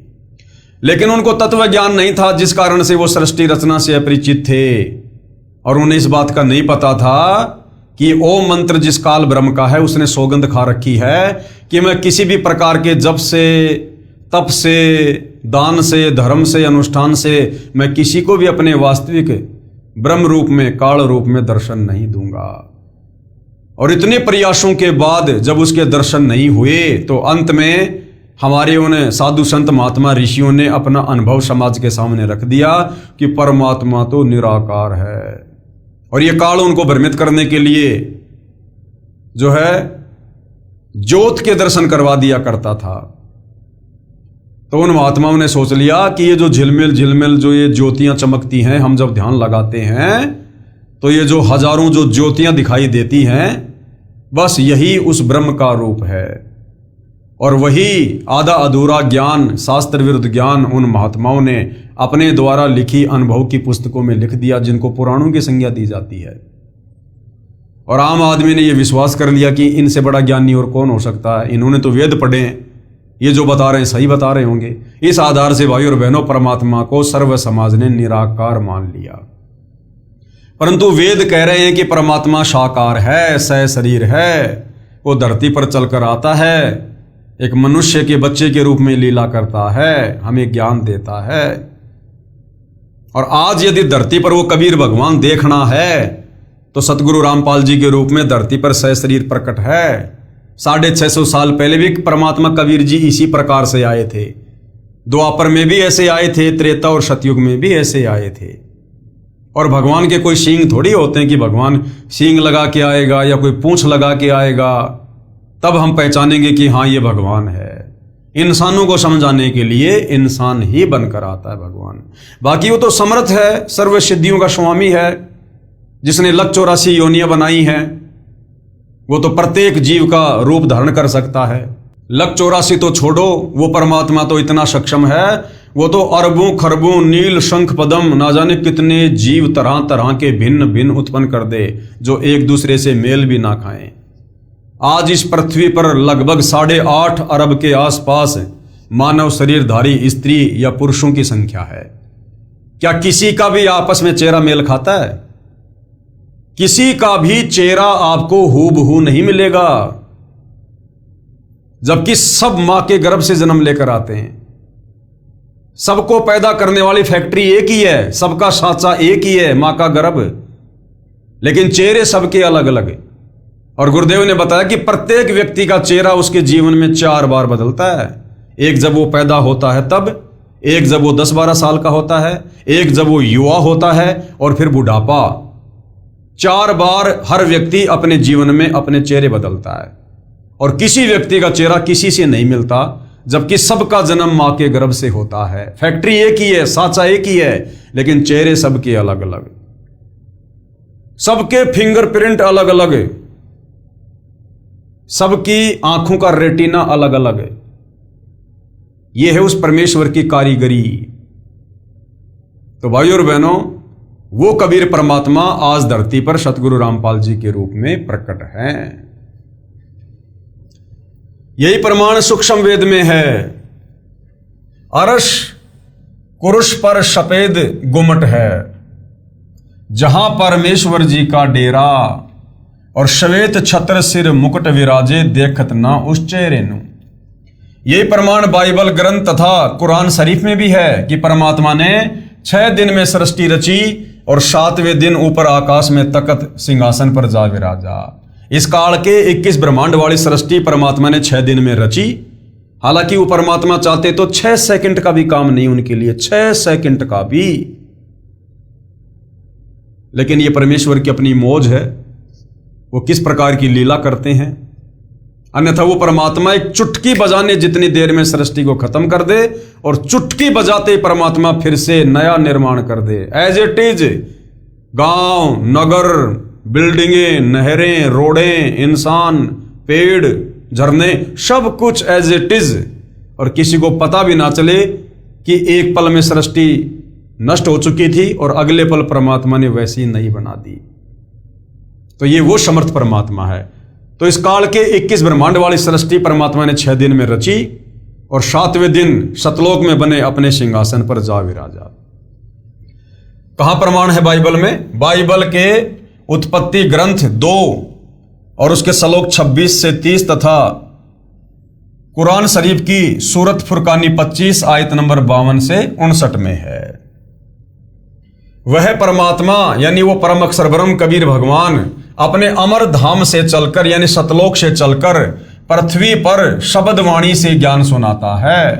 वह वर्णीय अर्थात आदरणीय श्रेष्ठ व्यक्तियों को प्राप्त होता है, उनको मिलता है। जैसे संत धर्मदास जी बांधवगढ़ मध्य प्रदेश वाले को मिले, संत मलुकदास जी को मिले, संत दादू जी को मिले, आमेर राजस्थान में मिले, संत नानक देव जी को मिले, संत गरीबदास जी गांव छुडानी जिला झज्जर हरियाणा वाले को मिले, संत घीसा दास जी गांव खेकड़ा जिला बागपत उत्तर प्रदेश वाले को मिले, संत जम्बेश्वर जी विष्णोई धर्म के जो प्रवर्तक हैं राजस्थान में, उनको गांव समराथल राजस्थान वाले को मिले। वह परमात्मा अच्छी आत्माओं को मिलते हैं। जो परमात्मा के दृढ़ भगत होते हैं उन पर परमात्मा का विशेष आकर्षण होता है। उदाहरण भी बताया है कि जैसे विद्युत अर्थात जो आकाशीय जो बिजली होती है, आकाशीय बिजली शनै वाले स्थानों को आधार बनाकर गिरती है। जैसे कांसी धातु पर बिजली गिरती है। पहले कांसी धातु के कटोरे, गिलास, थाली, बेले आदि आदि होते थे और बरसात के समय तुरंत उठाकर घर के अंदर रखा करते थे। वरद कहते थे कि काशी के बर्तन पर बिजली अमूमन गिरती है। इसी प्रकार परमात्मा अपने प्रिय भक्तों पर आकर्षित होकर मिलते हैं। मंत्र नंबर 2 में तो ये भी स्पष्ट किया है कि परमात्मा उन अच्छी आत्माओं को उपदेश करने की इच्छा से यानी उनको ज्ञान समझाने की इच्छा से, नाम दीक्षा देने की इच्छा से स्वयं महापुरुषों को मिलते हैं। उपदेश का भावार्थ है कि परमात्मा तत्व ज्ञान बताकर उनको दीक्षा भी देते हैं। उनके सतगुरु भी स्वयं परमात्मा होते हैं। यह भी स्पष्ट किया है कि परमात्मा अत्यंत गतिशील पदार्थ अर्थात बिजली के समान तीव्रगामी होकर हमारे धार्मिक अनुष्ठानों में आप पहुंचते हैं। आप जी ने पीछे पढ़ा कि संत धर्मदास को परमात्मा ने यही कहा था कि मैं वहां पर अवश्य जाता हूं जहां धार्मिक अनुष्ठान होते हैं, क्योंकि मेरी अनुपस्थिति में काल कुछ भी उपद्रव कर देता है जिससे साधकों की आस्था परमात्मा से छूट जाती है। मेरे रहते वह ऐसी गड़बड़ नहीं कर सकता। इसलिए गीता अध्याय 3 श्लोक 15 में कहा है कि वह अविनाशी परमात्मा जिसने ब्रह्म को भी उत्पन्न किया यानी काल को भी उत्पन्न किया, सदा ही यज्ञों में प्रतिष्ठित है, अर्थात धार्मिक अनुष्ठानों में उसी को इष्ट रूप में मानकर आरती स्तुति करनी चाहिए। तो भाई धार्मिक अनुष्ठानों में जिनको इष्ट मानकर पूजा करनी चाहिए, आज वे महापुरुष सतगुरु रामपाल जी हैं। इस ऋग्वेद मंडल 9 सूक्त 82 मंत्र 2 में यह भी स्पष्ट किया है कि आप कबीर देवस्य यानी कबीर देव हैं जो सर्व को उपदेश देने की इच्छा से आते हो। आप पवित्र परमात्मा हैं, हमारे पापों को छुड़वाकर अर्थात नाश करके हे अमर परमात्मा आप हमको सुख दें और धूतम वशान निर्निजम परियेशी यानी हम आपकी संतान हैं, यानी हम सब कबीर भगवान के वचन से उत्पन्न हैं। हमारे प्रति वह वात्सल्य वाला प्रेम भाव उत्पन्न करते हुए उसी निर्निजम अर्थात सुंदर रूप को परियासी यानी उत्पन्न करें, अर्थात हमारे को अपने बच्चे जानकर जैसे पहले और जब चाहें तब आप अपनी प्यारी आत्माओं को प्रकट होकर मिलते हैं, उसी तरह हमें भी दर्शन दो। तो भाइयों और बहनों, आज हमें साक्षात दर्शन देने के लिए सतलोक से चलकर वो कबीर भगवान सतगुरु रामपाल जी के रूप में धरती पर प्रकट हैं। अगर किसी को भगवान देखना है तो सतगुरु रामपाल जी के दर्शन कर लीजिए। प्रमाण ऋग्वेद मंडल 9 सूक्त 96 मंत्र 16 से 20 ये मंत्र आप जियों के सामने है, देखिएगा।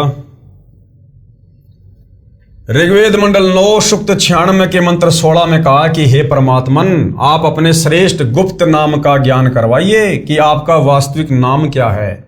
उस नाम को मंत्र 17 में बताया है कि वह कवि यानी कबीर देव है। मंत्र 17 की केवल हिंदी, शिशुम जज्ञानम हरियंतम, परमेश्वर जानबूझकर तत्व ज्ञान बताने के उद्देश्य से शिशु रूप में प्रकट होता है। उनके ज्ञान को सुनकर मरुतो गणेन यानी भक्तों का बहुत बड़ा समूह उस परमात्मा का अनुयायी बन जाता है, जैसे आज सतगुरु रामपाल जी के फॉलोवर हैं। मर्जंती शुभंती वहीने, वह ज्ञान बुद्धिजीवी लोगों को समझ में आता है, सबको समझ में नहीं आता तत्व ज्ञान।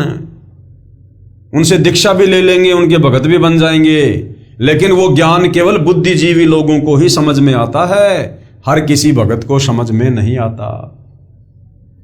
वे उस परमेश्वर की स्तुति भक्ति तत्व ज्ञान के आधार से करते हैं, यानी गुरु को ही परमात्मा मानकर उनको भोग लगाना, उनकी आरती उतारना, उन्हें अपना इष्ट मानकर उनकी पूजा करना, वो बुद्धिजीवी भगत करते हैं।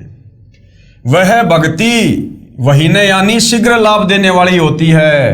वह परमात्मा अपने तत्व ज्ञान को काव्यना यानी कवित्व से अर्थात कवियों की तरह दोहों शब्दों लोकोक्तियों चौपाइयों द्वारा, कबीर गिरवी यानी कबीर वाणी द्वारा अर्थात कबीर वाणी द्वारा, पवित्रम अतिरेभन यानी शुद्ध ज्ञान को ऊंचे स्वर में गरज गरज कर बोलते हैं। जैसे आज सतगुरु रामपाल जी इंटरनेशनल टीवी चैनलों पर गरज गरज कर इस तत्व ज्ञान का प्रचार कर रहे हैं, सर्व धर्म शास्त्रों का निष्कर्ष निकाल कर दिखा रहे हैं कि ब्रह्मा विष्णु महेश को भी तत्व ज्ञान नहीं है। बाकी आचार्य शंकराचार्य पोप पादरी मुल्ला मौलवी तो छोड़ दो, बहुत दूर की बात है।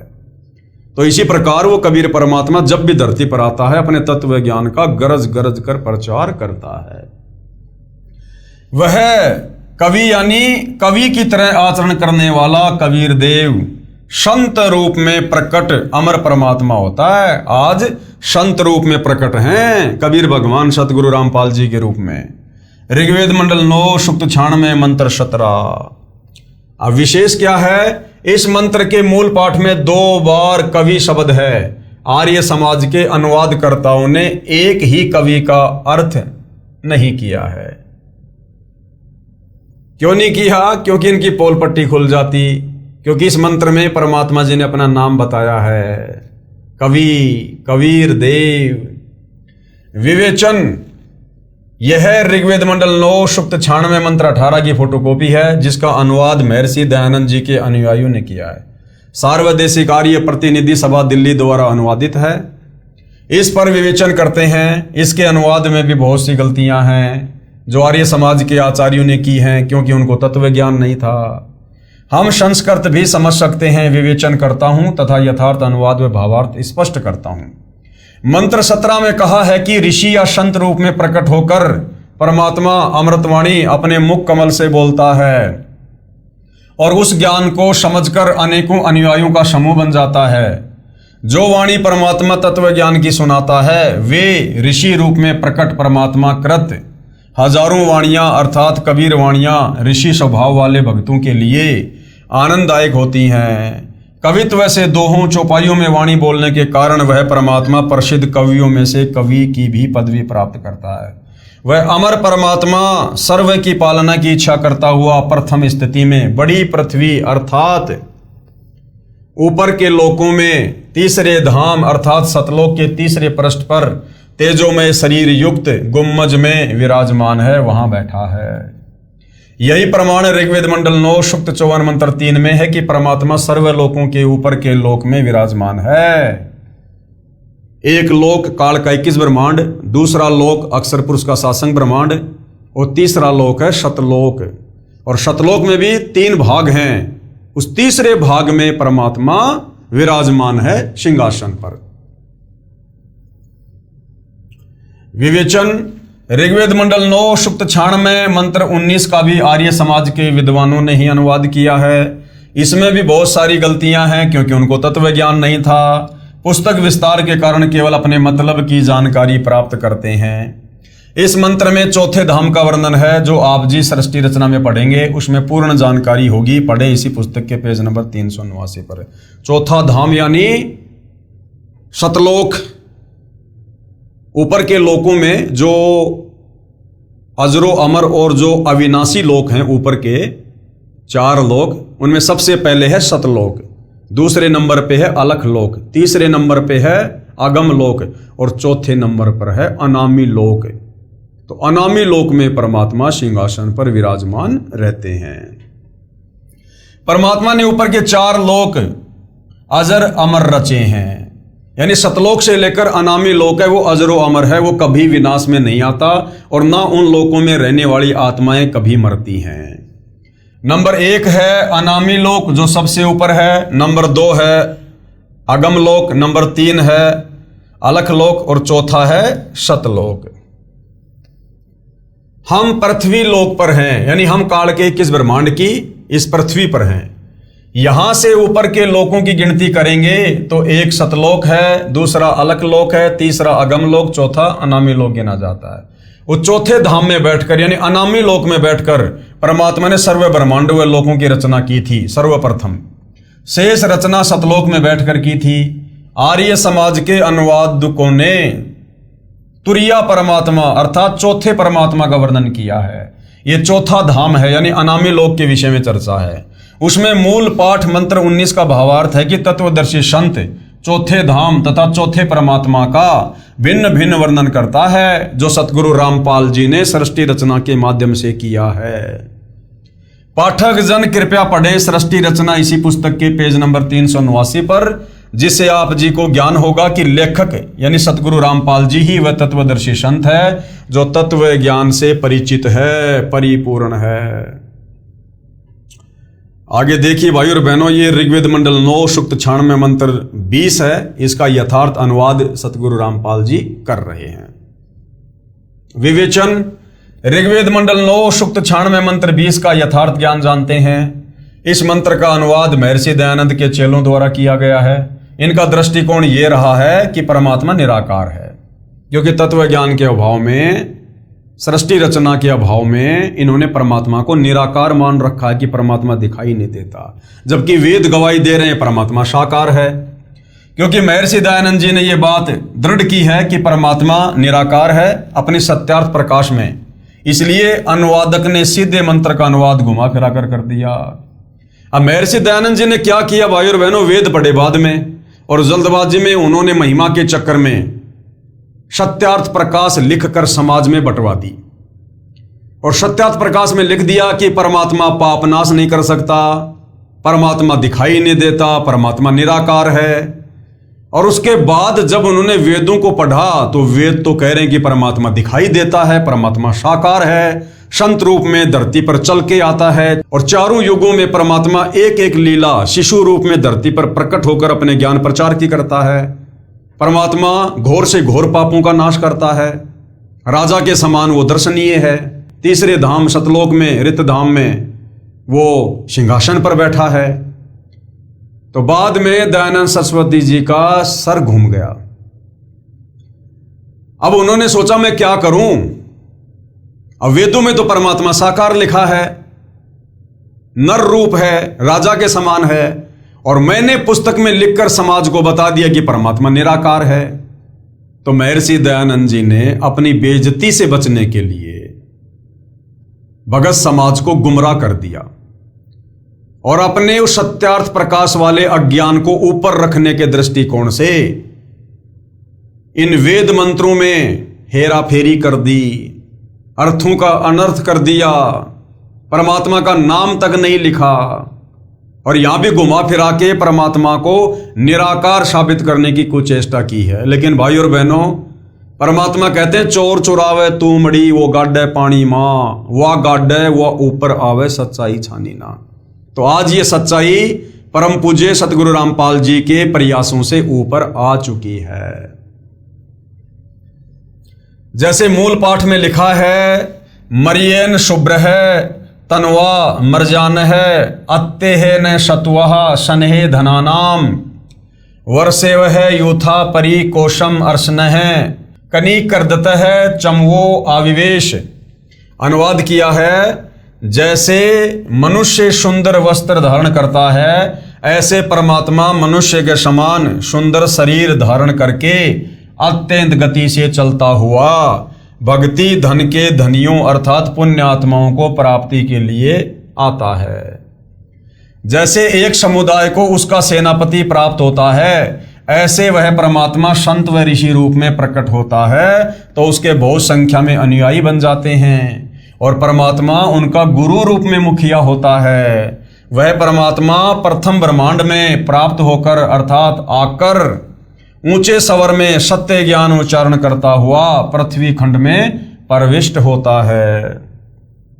भावार्थ, जैसे पूर्व में वेद मंत्र में कहा है कि परमात्मा ऊपर के लोक में रहता है, वहां से गति करके अपने रूप को अर्थात शरीर के तेज को सरल करके पृथ्वी पर आता है। इस ऋग्वेद मंडल 9 सूक्त 86 मंत्र 20 में उसी की पुष्टि की है। कहा है कि जैसे मनुष्य वस्त्र धारण करता है, ऐसे अन्य शरीर धारण करके परमात्मा मानव रूप में पृथ्वी पर आता है। और धनानाम का अर्थ है दृढ़ भक्तों, अच्छी पुण्यात्माओं को प्राप्त होता है, उनको वाणी उच्चारण करके तत्व ज्ञान सुनाता है। विवेचन, ये ऋग्वेद मंडल 9 सूक्त 96 मंत्र 16 से 20 की फोटोकॉपियां हैं, जिनका हिंदी अनुवाद महर्षि दयानंद सरस्वती आर्य समाज प्रवर्तक के दिशा निर्देश से उनके आर्य समाजी चेलों ने किया है। ये अनुवाद कुछ कुछ ठीक है परंतु ज्यादातर गलत है। पहले अधिक ठीक या कुछ कुछ गलत था जो मेरे द्वारा शुद्ध करके विवेचन में लिख दिया गया है। अब अधिक गलत को शुद्ध करके लिखता हूं। अब जो इन्होंने घास काट रखी है पूरी तरह से, अब सतगुरु रामपाल जी उसको शुद्ध करके लिख रहे हैं। ऋग्वेद मंडल 9 सूक्त 96 मंत्र 16 में कहा है कि हे परमात्मा, आपका जो गुप्त वास्तविक श्रेष्ठ नाम है उसका ज्ञान कराओ। प्रिय पाठकों, जैसे भारत के राजा को प्रधानमंत्री कहते हैं, ये उनकी पदवी का प्रतीक है। उनका वास्तविक नाम कोई अन्य ही होता है। जैसे पहले प्रधानमंत्री जी श्री पंडित जवाहरलाल नेहरू जी थे, जवाहरलाल उनका वास्तविक नाम है। इस मंत्र 16 में कहा कि हे परमात्मा, आपका जो वास्तविक नाम है, क्योंकि इस परमेश्वर की पदवी के तो लाखों करोड़ों नाम है। सत्य पुरुष कह दो, अजरो अमर परमात्मा कह दो, शब्द स्वरूपी राम कह दो, अकाल मूर्त कह दो, अमित ओजा कह दो, लेकिन उनका वास्तविक नाम क्या है? उस नाम का हमें ज्ञान करवाइए। वह उपासना करने का शवचलित शस्त्र के समान अज्ञान रूपी गंध को नाश करके पापनाशक है। आप अपने उस सत्य मंत्र का हमें ज्ञान करवाइए। हे अमर परमेश्वर, आपका वह मंत्र श्वासों द्वारा नाक आदि इंद्रियों से श्वास से जपने से विद्युत जैसी गति से अर्थात शीघ्रता से भक्ति धन से परिपूर्ण करके ऐश्वर्य को तथा मोक्ष को प्राप्त करवाइए। प्रिय पाठकों से निवेदन है कि इस ऋग्वेद मंडल 9 सूक्त 96 मंत्र 16 के अनुवाद में बहुत सी गलतियां थी जो शुद्ध कर दी गई हैं। प्रमाण के लिए मूल पाठ में अभिवाजम शब्द है, इसका अनुवाद नहीं किया गया है। इसके स्थान पर अभिगमे शब्द का अर्थ जोड़ा है जो मूल पाठ में नहीं है। ऋग्वेद मंडल 9 सूक्त 96 मंत्र 17 के अनुवाद में भी बहुत गलतियां हैं जो आर्य समाजियों द्वारा अनुवादित है। अब शुद्ध करके लिखता हूं। जैसा कि पूर्वोक्त ऋग्वेद मंडल 9 सूक्त 86 मंत्र 82 के मंत्रों में प्रमाण है कि परमात्मा अपने शाश्वत स्थान से जो धूल लोक के तीसरे स्थान पर विराजमान है वहां से चलकर पृथ्वी पर जानबूझकर किसी खास मकसद से प्रकट होता है। परमात्मा सर्व ब्रह्मांडों में बसे प्राणियों की परवरिश 3 स्थिति में करते हैं। पहली स्थिति है परमात्मा ऊपर सतलोक अर्थात अविनाशी धाम में सिंहासन यानी तख्त पर बैठकर सर्व ब्रह्मांडों का संचालन करते हैं। दूसरा नंबर, जब चाहे साधु संत के रूप में अपने शरीर का तेज सरल करके अच्छी आत्माओं को मिलते हैं। प्रत्येक युग में किसी जलाशय में खिले कमल के फूल पर नवजात शिशु का रूप बनाकर प्रकट होते हैं। यह तीसरी स्थिति है। और फिर वहां से क्या होता है, निसंतान दंपत्ति अपने घर ले जाते हैं। बचपन से ही वह परमात्मा अपना वास्तविक भक्ति ज्ञान, जिसे तत्व ज्ञान भी कहते हैं, चौपाइयों, दोहों, साखियों व कविताओं के रूप में सुनाते हैं। जैसे 650 साल पहले आदरणीय रामदेवानंद जी को परमात्मा मात्र 5 वर्ष की लीला में उम्र से ही उनके गुरु बनकर ज्ञान समझाने लग गए थे। जैसे सन 1398 विक्रमी संवत 1455 में परमात्मा अपने निज स्थान से चलकर भारतवर्ष के काशी शहर के बाहर लहरतारा नामक जलाशय में कमल के फूल पर शिशु रूप धारण करके प्रकट हुए थे। वहां से न्यूरु नीमा जुलाहा दंपत्ति अपने घर ले गए थे। धीरे धीरे परमात्मा बड़े हुए, कबीर वाणी बोलकर ज्ञान सुनाया था। प्रमाण ऋग्वेद मंडल 9 सूक्त 1 मंत्र 9 में है जो आर्य समाज के आचार्यों द्वारा अनुवादित है। उसमें भी कुछ गलती है, ज्यादा नहीं है। ये ऋग्वेद मंडल 9 सूक्त 1 मंत्र 9 की फोटोकॉपी है। विवेचन, ये फोटोकॉपी ऋग्वेद मंडल 9 सूक्त 1 मंत्र 9 की है। इसमें स्पष्ट है कि अमर परमात्मा जब शिशु रूप में प्रकट होता है तो उसकी परवरिश की लीला कुंवारी गायों द्वारा होती है। यही प्रमाण कबीर सागर के अध्याय ज्ञान प्रकाश में है कि जिस परमेश्वर कबीर जी को नीरू नीमा अपने घर ले गए, तब शिशु रूपधारी परमात्मा ने न अन्न खाया न दूध पिया। फिर स्वामी रामानंद जी के बताने पर एक कुंवारी गाय अर्थात एक बछिया नीरू लाया। उसने तत्काल दूध दिया। उस कुंवारी गाय के दूध से परमेश्वर की परवरिश की लीला हुई थी। कबीर सागर लगभग 600 वर्ष पहले का लिखा हुआ है। कोई ये ना सोचे कि आज सतगुरु रामपाल जी ने लिखकर अपनी तरफ से बना दिया होगा। ऋग्वेद मंडल 9 सूक्त 1 मंत्र 9 के अनुवाद में कुछ गलती की है। जैसे ये शब्द है अभी अधन्या, तो इन लोगों ने अनुवाद करते समय आर्य समाज के लोगों ने क्या कर दिया, अभी अधन्या का अर्थ अहिंसनीय कर दिया, जो गलत है। हरियाणा प्रांत के जिला रोहतक में गांव धनाना में लेखक का जन्म हुआ। यानी सतगुरु रामपाल जी अपने आप को छुपाते हुए कह रहे हैं कि मैं धनाना गांव में आया, जो वर्तमान में जिला सोनीपत में है। इस क्षेत्र में जिस गाय ने गर्भ धारण न किया हो तो कहते हैं कि ये धनाई हुई नहीं है, ये बिना धनाई है। ये अपभ्रंश शब्द है। एक गाय के लिए अधीन शब्द है, बहुवचन के लिए अधन्या शब्द है। अधन्या का अर्थ है बिना धनाई गौवें, तथा अभी अधन्या का अर्थ है पूर्ण रूप से बिना धनाई अर्थात कंवारी गायें अर्थात बछियां। अब ऋग्वेद मंडल 9 सूक्त 96 मंत्र 17 का शुद्ध अनुवाद करता हूं, केवल हिंदी। शिशुम जज्ञानम हरियंतम, यानी परमेश्वर जानबूझकर तत्व ज्ञान बताने के उद्देश्य से शिशु रूप में प्रकट होता है। उनके ज्ञान को सुनकर मरुतो गणेन यानी भक्तों का बहुत बड़ा समूह उस परमात्मा का अनुयायी बन जाता है। मर्जंती शुभंती वहीने, यानी वह ज्ञान बुद्धिजीवी लोगों को समझ में आता है। वे उस परमेश्वर की स्तुति भक्ति साधना तत्व ज्ञान के आधार से करते हैं। वह भक्ति यानी वहीने शीघ्र लाभ देने वाली होती है। वे परमात्मा अपने तत्व ज्ञान को काव्यना यानी कवित्व से अर्थात कवियों की तरह दोहों, शब्दों, लोकोक्तियों, चौपाइयों द्वारा, कबीर यानी कबीर वाणी द्वारा अर्थात कबीर वाणी द्वारा, पवित्रम अतिरेभन यानी शुद्ध ज्ञान को ऊंचे स्वर में गरज गरज कर बोलते हैं। वह कवि अर्थात कवि की तरह आचरण करने वाला कबीर देव संत रूप में प्रकट सोम यानी अमर परमात्मा होता है। ऋग्वेद मंडल 9 सूक्त 96 मंत्र 17। विशेष इस मंत्र के मूल पाठ में 2 बार कवि शब्द है। आर्य समाज के अनुवादकर्ताओं ने एक कवि का अर्थ ही नहीं किया। विवेचन ऋग्वेद मंडल 9 सूक्त 96 मंत्र 18 पर विवेचन करते हैं। इसके अनुवाद में भी बहुत सारी गलतियां हैं। हम संस्कृत भी समझ सकते हैं। विवेचन करता हूं तथा यथार्थ अनुवाद व भावार्थ स्पष्ट करता हूं। मंत्र 17 में कहा है कि ऋषि या संत रूप में प्रकट होकर परमात्मा अमृतवाणी अपने मुख कमल से बोलता है और उस ज्ञान को समझकर अनेकों अनुयायियों का समूह बन जाता है।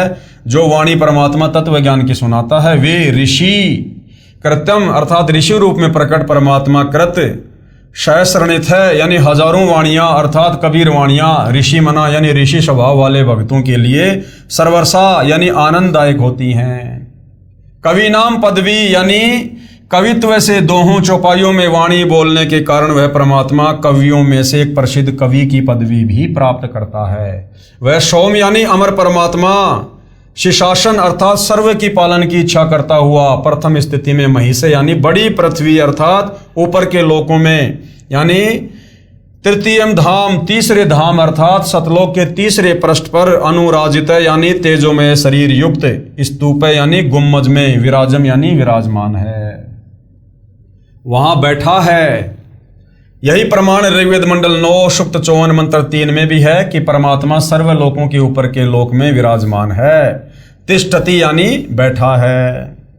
ऋग्वेद मंडल 9 सूक्त 96 मंत्र 19 का भी आर्य समाज के विद्वानों ने अनुवाद किया है। इसमें भी बहुत सारी गलतियां हैं। पुस्तक विस्तार के कारण केवल अपने मतलब की जानकारी प्राप्त करते हैं। इस मंत्र में चौथे धाम का वर्णन है यानी अनामी लोक का। आप जिस सृष्टि रचना में पढ़ेंगे उसमें पूर्ण जानकारी होगी। पढ़ें इसी पुस्तक के पेज नंबर 389 पर जो हम आगे पढ़ेंगे। परमात्मा ने ऊपर के 4 लोक अजर अमर रचे हैं। अनामी लोक जो सबसे ऊपर है, अगम लोक तीसरे नंबर का, अलख लोक चौथे नंबर का, शतलोक। हम पृथ्वी लोक पर हैं। यहां से ऊपर के लोकों की गिनती करेंगे तो शतलोक, अलख लोक, अगम लोक तथा चौथा अनामी लोक। उस चौथे धाम में बैठकर अनामी लोक में बैठकर सबसे पहले परमात्मा ने पहले तो नीचे के 3 लोक रचे, फिर शतलोक में रचना की। परमात्मा ने सर्व ब्रह्मांडों व लोकों की रचना की। शेष रचना शतलोक में बैठकर की थी। आर्य समाज के अनुवादकों ने तुरिया परमात्मा अर्थात चौथे परमात्मा का वर्णन किया है। यह चौथा धाम है। इसमें मूल पाठ मंत्र 19 का भावार्थ है कि तत्वदर्शी संत चौथे धाम तथा चौथे परमात्मा का भिन्न भिन्न वर्णन करता है। पाठक जन कृपया पढ़ें सृष्टि रचना इसी पुस्तक के पेज नंबर 389 पर, जिससे आप जी को ज्ञान होगा कि लेखक यानी सतगुरु रामपाल जी ही वह तत्वदर्शी संत है जो तत्व ज्ञान से परिचित है। इनके अलावा संसार में और किसी को तत्व ज्ञान नहीं है। विवेचन ऋग्वेद मंडल 9 सूक्त 96 मंत्र 20 का यथार्थ अनुवाद जानते हैं। इस मंत्र का अनुवाद महर्षि दयानंद के चेलों द्वारा किया गया है। इनका दृष्टिकोण यह रहा है कि परमात्मा निराकार है, क्योंकि महर्षि दयानंद जी ने यह बात दृढ़ की है कि परमात्मा निराकार है। इसलिए अनुवादकों ने सीधे मंत्र का अनुवाद घुमा फिरा कर किया है, जैसे मंत्र 20 के मूल पाठ में लिखा है। यह अनुवाद आप जियों के सामने है। अनुवाद है, मनुष्य जैसे सुंदर वस्त्र धारण करता है ऐसे ही परमात्मा सुंदर शरीर धारण करके अत्यंत गति से चलता हुआ भक्ति धन के धनियों अर्थात पुण्यात्माओं को प्राप्ति के लिए आता है। जैसे एक समुदाय को उसका सेनापति प्राप्त होता है, ऐसे वह परमात्मा संत व ऋषि रूप में प्रकट होता है तो उसके बहुत संख्या में अनुयायी बन जाते हैं और परमात्मा उनका गुरु रूप में मुखिया होता है। वह परमात्मा प्रथम ब्रह्मांड में प्राप्त होकर अर्थात आकर ऊंचे स्वर में सत्य ज्ञान उच्चारण करता हुआ पृथ्वी खंड में प्रविष्ट होता है। जैसे पूर्व में वेद मंत्रों में कहा है कि परमात्मा ऊपर के लोक में रहता है, वहां से गति करके पृथ्वी पर आता है। अपने रूप को अर्थात शरीर के तेज को सरल करके आता है। इस ऋग्वेद मंडल 9 सूक्त 96 मंत्र 20 में उसी की पुष्टि की है। कहा है कि परमात्मा ऐसे अन्य शरीर धारण करके पृथ्वी पर आता है जैसे मनुष्य वस्त्र धारण करता है, और दृढ़ भक्तों यानी अच्छी पुण्यात्माओं को प्राप्त होता है, उनको वाणी उच्चारण करके तत्व ज्ञान सुनाता है। प्रमाण है ऋग्वेद मंडल 9 सूक्त 95 मंत्र 2 आप जियों के सामने है। ऋग्वेद मंडल 9 सूक्त 95 मंत्र 2 का अनुवाद महर्षि दयानंद के चेलों ने किया है, जो बहुत ठीक किया है। अब भाइयों और बहनों, बार बार ये जो वेद मंत्र दिखाए जा रहे हैं, ये उन लोगों के लिए विशेष तौर पर दिखाए जा रहे हैं जो ये संस्कृत भाषा का थोड़ा बहुत ज्ञान रखते हैं, अध्यात्म में थोड़ी रुचि रखते हैं, जो वेदों को पढ़ते हैं, गीता को पढ़ते हैं, जिनकी बुद्धि काल ने जकट रखी होती है कि बस हम पंडित हैं, विद्वान हैं, महर्षि कहे जाने वाले लोगों से बहुत ज़्यादा ही वो प्रभावित होते हैं। तो उन लोगों की थोड़ी आंखें खोलने के लिए सतगुरु रामपाल जी इन वेद मंत्रों को यहां बार बार दिखा रहे हैं, लिख रहे हैं। ऋग्वेद मंडल 9 सूक्त 95 मंत्र 2 का अनुवाद महर्षि दयानंद के चेलों ने किया है, जो बहुत ठीक किया है। इसका भावार्थ है कि पूर्वोक्त परमात्मा अर्थात जिस परमात्मा के विषय में पहले वाले मंत्रों में ऊपर कहा गया है, वह अपना शरीर धारण करके यानी आकार में आकर शरीर धारण करके सत्य भक्ति का मार्ग अर्थात यथार्थ आध्यात्मिक ज्ञान अपनी अमृतमयी वाक अर्थात वाणी द्वारा मुक्ति मार्ग की प्रेरणा करता है। यानी सतलोक से चलकर अपने रूप को सरल करके परमात्मा यहां पर तत्व ज्ञान देता है। वह मंत्र ऐसा है जैसे नाविक नौका में बैठा कर पार कर देता है, ऐसे ही परमात्मा सत भक्ति मार्ग रूपी नौका के द्वारा साधक यानी भगत को संसार रूपी दरिया से पार करता है। वह देवानाम देवम अर्थात सब देवों का देव अर्थात सब प्रभुओं का प्रभु परमेश्वर वाणी रूपी ज्ञान यज्ञ के लिए गुप्त नामों का आविष्कार करता है। अर्थात जैसे गीता अध्याय 17 श्लोक 23 में ओम तत् सत में तत् तथा सत ये गुप्त मंत्र हैं, जो उसी परमेश्वर ने मुझे यानी संत रामपाल जी कह रहे हैं कि मुझे बताए हैं, उनसे ही पूर्ण मोक्ष संभव है। तो भाइयों और बहनों, आज वर्तमान में उन गुप्त मंत्रों को खोलकर किसने बताया? गीता अध्याय 17 श्लोक 23 में जो ओम तत् सत है, ओम तो सीधा सीधा काल का है, तत् और सत ये गुप्त हैं। तो वेदों में लिखा कि वो परमात्मा संत रूप में धरती पर प्रकट होकर उन गुप्त नामों का आविष्कार करता है। तो ये ओम तत्सत का भेद आज वर्तमान में किसने दिया? सतगुरु रामपाल जी ने। किसने आविष्कार किया? सतगुरु रामपाल जी ने। तो कौन हुए पूर्ण परमात्मा? सतगुरु रामपाल जी। सूक्ष्म वेद में परमेश्वर ने कहा है, सोहम शब्द हम जग में लाए, सार शब्द हम गुप्त छुपाए। तो आज उस सार शब्द का खुलासा किसने किया? सतगुरु रामपाल जी ने। भावार्थ, परमेश्वर ने स्वयं सोहम शब्द भक्ति के लिए बताया है। यह 100 मंत्र किसी भी प्राचीन ग्रंथ यानी वेद, गीता, कुरान, पुराण तथा बाइबल में नहीं है। यानी 650 साल पहले जब कबीर परमात्मा आए, उससे पहले के किसी भी ग्रंथ में यह सोहम मंत्र आपको देखने को नहीं मिलेगा। 650 साल पहले आकर परमात्मा जी ने सोहम शब्द दिया था दीक्षा में। उससे पहले के किसी भी ग्रंथ में, महापुरुषों की वाणियों में आपको सोम शब्द नहीं मिलेगा। परमेश्वर ने स्वयं सोम शब्द भक्ति के लिए बताया है। यह सोम मंत्र किसी भी प्राचीन ग्रंथ वेद, गीता, कुरान, पुराण तथा बाइबल में नहीं है। फिर सूक्ष्म वेद में कहा है कि सोहम ऊपर और है, सत सुकृत एक नाम, और सब हंसों का जहां वास है, बस्ती है बिन ठाम। भावार्थ, सोहम नाम तो परमात्मा ने प्रकट कर दिया, आविष्कार कर दिया, परंतु सार शब्द को गुप्त रखा था। 650 साल पहले सार शब्द को गुप्त रखा था। तो वो सार शब्द फिर कौन बताएगा? जब सोहम शब्द परमात्मा बता सकता है तो सार शब्द कौन बताएगा?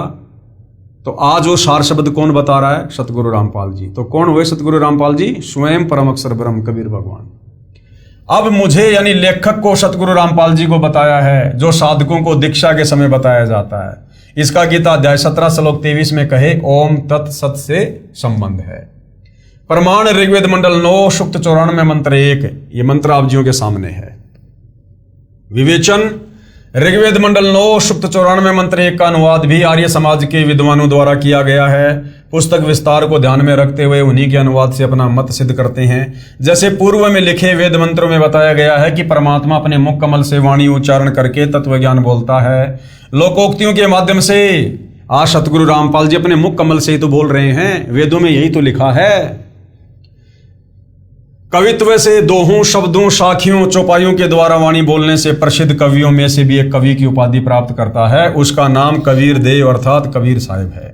इस ऋग्वेद मंडल 9 सूक्त 94 मंत्र 1 में भी यह स्पष्ट है कि जो सर्वशक्तिमान परमेश्वर है वह कवियन वर्जम नय अर्थात कवियों की तरह आचरण करता हुआ पृथ्वी पर विचरण करता है। ऋग्वेद मंडल 9 सूक्त 20 मंत्र 1 यह आप जियों के सामने है। विवेचन परमेश्वर जी ने किया है। ऋग्वेद मंडल 9 सूक्त 20 मंत्र 1 का अनुवाद भी आर्य समाज के विद्वानों ने किया है। इसका अनुवाद भी ठीक कम गलत अधिक है। इसमें मूल पाठ में लिखा है प्रय कबीर देव वितये अव्ये वारे भी अर्षति शहान विश्वा अभि स्प्रध है। अर्थात वेद ज्ञान दाता से जो दूसरा कबीर देव कबीर परमात्मा है वह विद्वानों अर्थात जिज्ञासुओं को ज्ञान धन की तृप्ति के लिए श्रेष्ठ आत्माओं को ज्ञान देता है। वह अविनाशी है, रक्षक है, सहनशील, तत्व ज्ञानहीन सर्व दुष्टों को अध्यात्म ज्ञान की कृपया स्पर्धा अर्थात ज्ञान गोष्ठी रूपी वाक युद्ध में पूर्ण रूप से तिरस्कृत करता है, उनको फिट्टे मुंह कर देता है।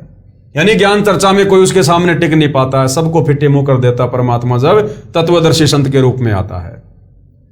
विशेष इस मंत्र के अनुवाद में आप फोटोकॉपी में देखेंगे तो पता चलेगा कि कई शब्दों के अर्थ आर्य विद्वानों ने छोड़ रखे हैं। जैसे ये प्रय शब्द है, वारिवी शब्द है, जिस कारण से वेदों का यथार्थ भाव सामने नहीं आ सका।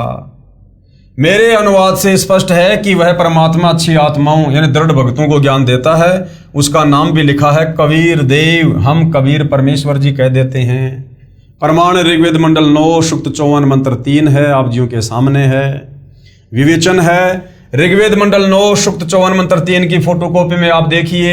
इसका अनुवाद आर्य समाज के विद्वानों ने किया है। उनके अनुवाद में भी स्पष्ट है कि वह परमात्मा संपूर्ण ब्रह्मांडों के ऊपर अर्थात विराजमान है, ऊपर बैठा है यानी सतलोक में विराजमान है। इसका यथार्थ अनुवाद इस प्रकार है, यह अमर परमेश्वर सूर्य के समान सर्व को पवित्र करता हुआ सर्व ब्रह्मांडों के ऊर्ध्व यानी ऊपर बैठा है। भावार्थ है जैसे सूर्य ऊपर को है और अपना प्रकाश तथा उष्णता से सर्व को लाभ दे रहा है, इसी प्रकार ये अमर परमेश्वर जिसका ऊपर के मंत्रों में वर्णन किया है सर्व ब्रह्मांडों के ऊपर बैठकर अपनी निराकार शक्ति से सर्व प्राणियों को लाभ दे रहा है तथा सर्व ब्रह्मांडों का संचालन भी कर रहा है।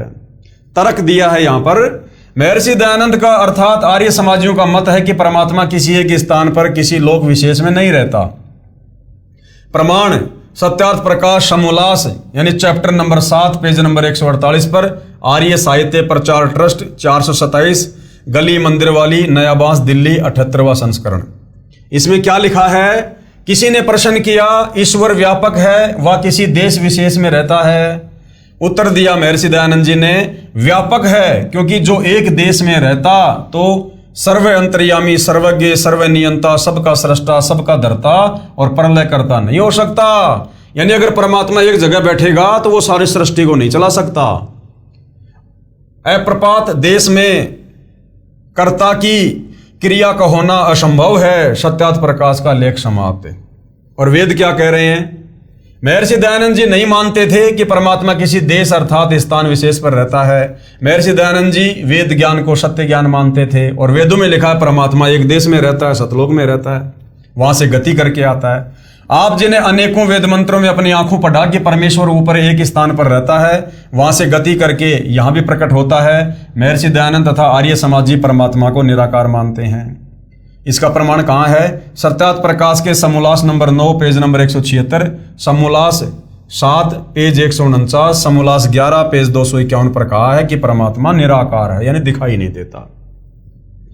प्रिय पाठकों ने अनेकों वेद मंत्रों में पढ़ा कि परमात्मा साकार है, वह मनुष्य जैसा है, ऊपर के लोक में रहता है, वहां से गति करके चलकर आता है, पृथ्वी पर प्रकट होता है। अच्छी आत्माओं को जो दृढ़ भगत होते हैं उनको मिलता है, उनको तत्व ज्ञान अपने मुख कमल से बोलकर सुनाता है, कवियों की तरह आचरण करता है। पृथ्वी पर विचरण करके परमात्मा अपना अध्यात्म ज्ञान ऊंचे स्वर में उच्चारण करके सुनाता है। गीता अध्याय 4 श्लोक 32 में भी यही कहा है। प्रिय पाठकों, आप स्वयं निर्णय करें कि किसको कितना आध्यात्मिक ज्ञान था। महर्षि दयानंद जी को आध्यात्मिक ज्ञान था या वास्तव में सतगुरु रामपाल जी को आध्यात्मिक ज्ञान है। विशेष आश्चर्य यह है कि वेद मंत्रों का अनुवाद भी महर्षि दयानंद जी तथा उनके चेलों आर्य समाजियों ने किया हुआ है, जिसमें उनके मत का विरोध है।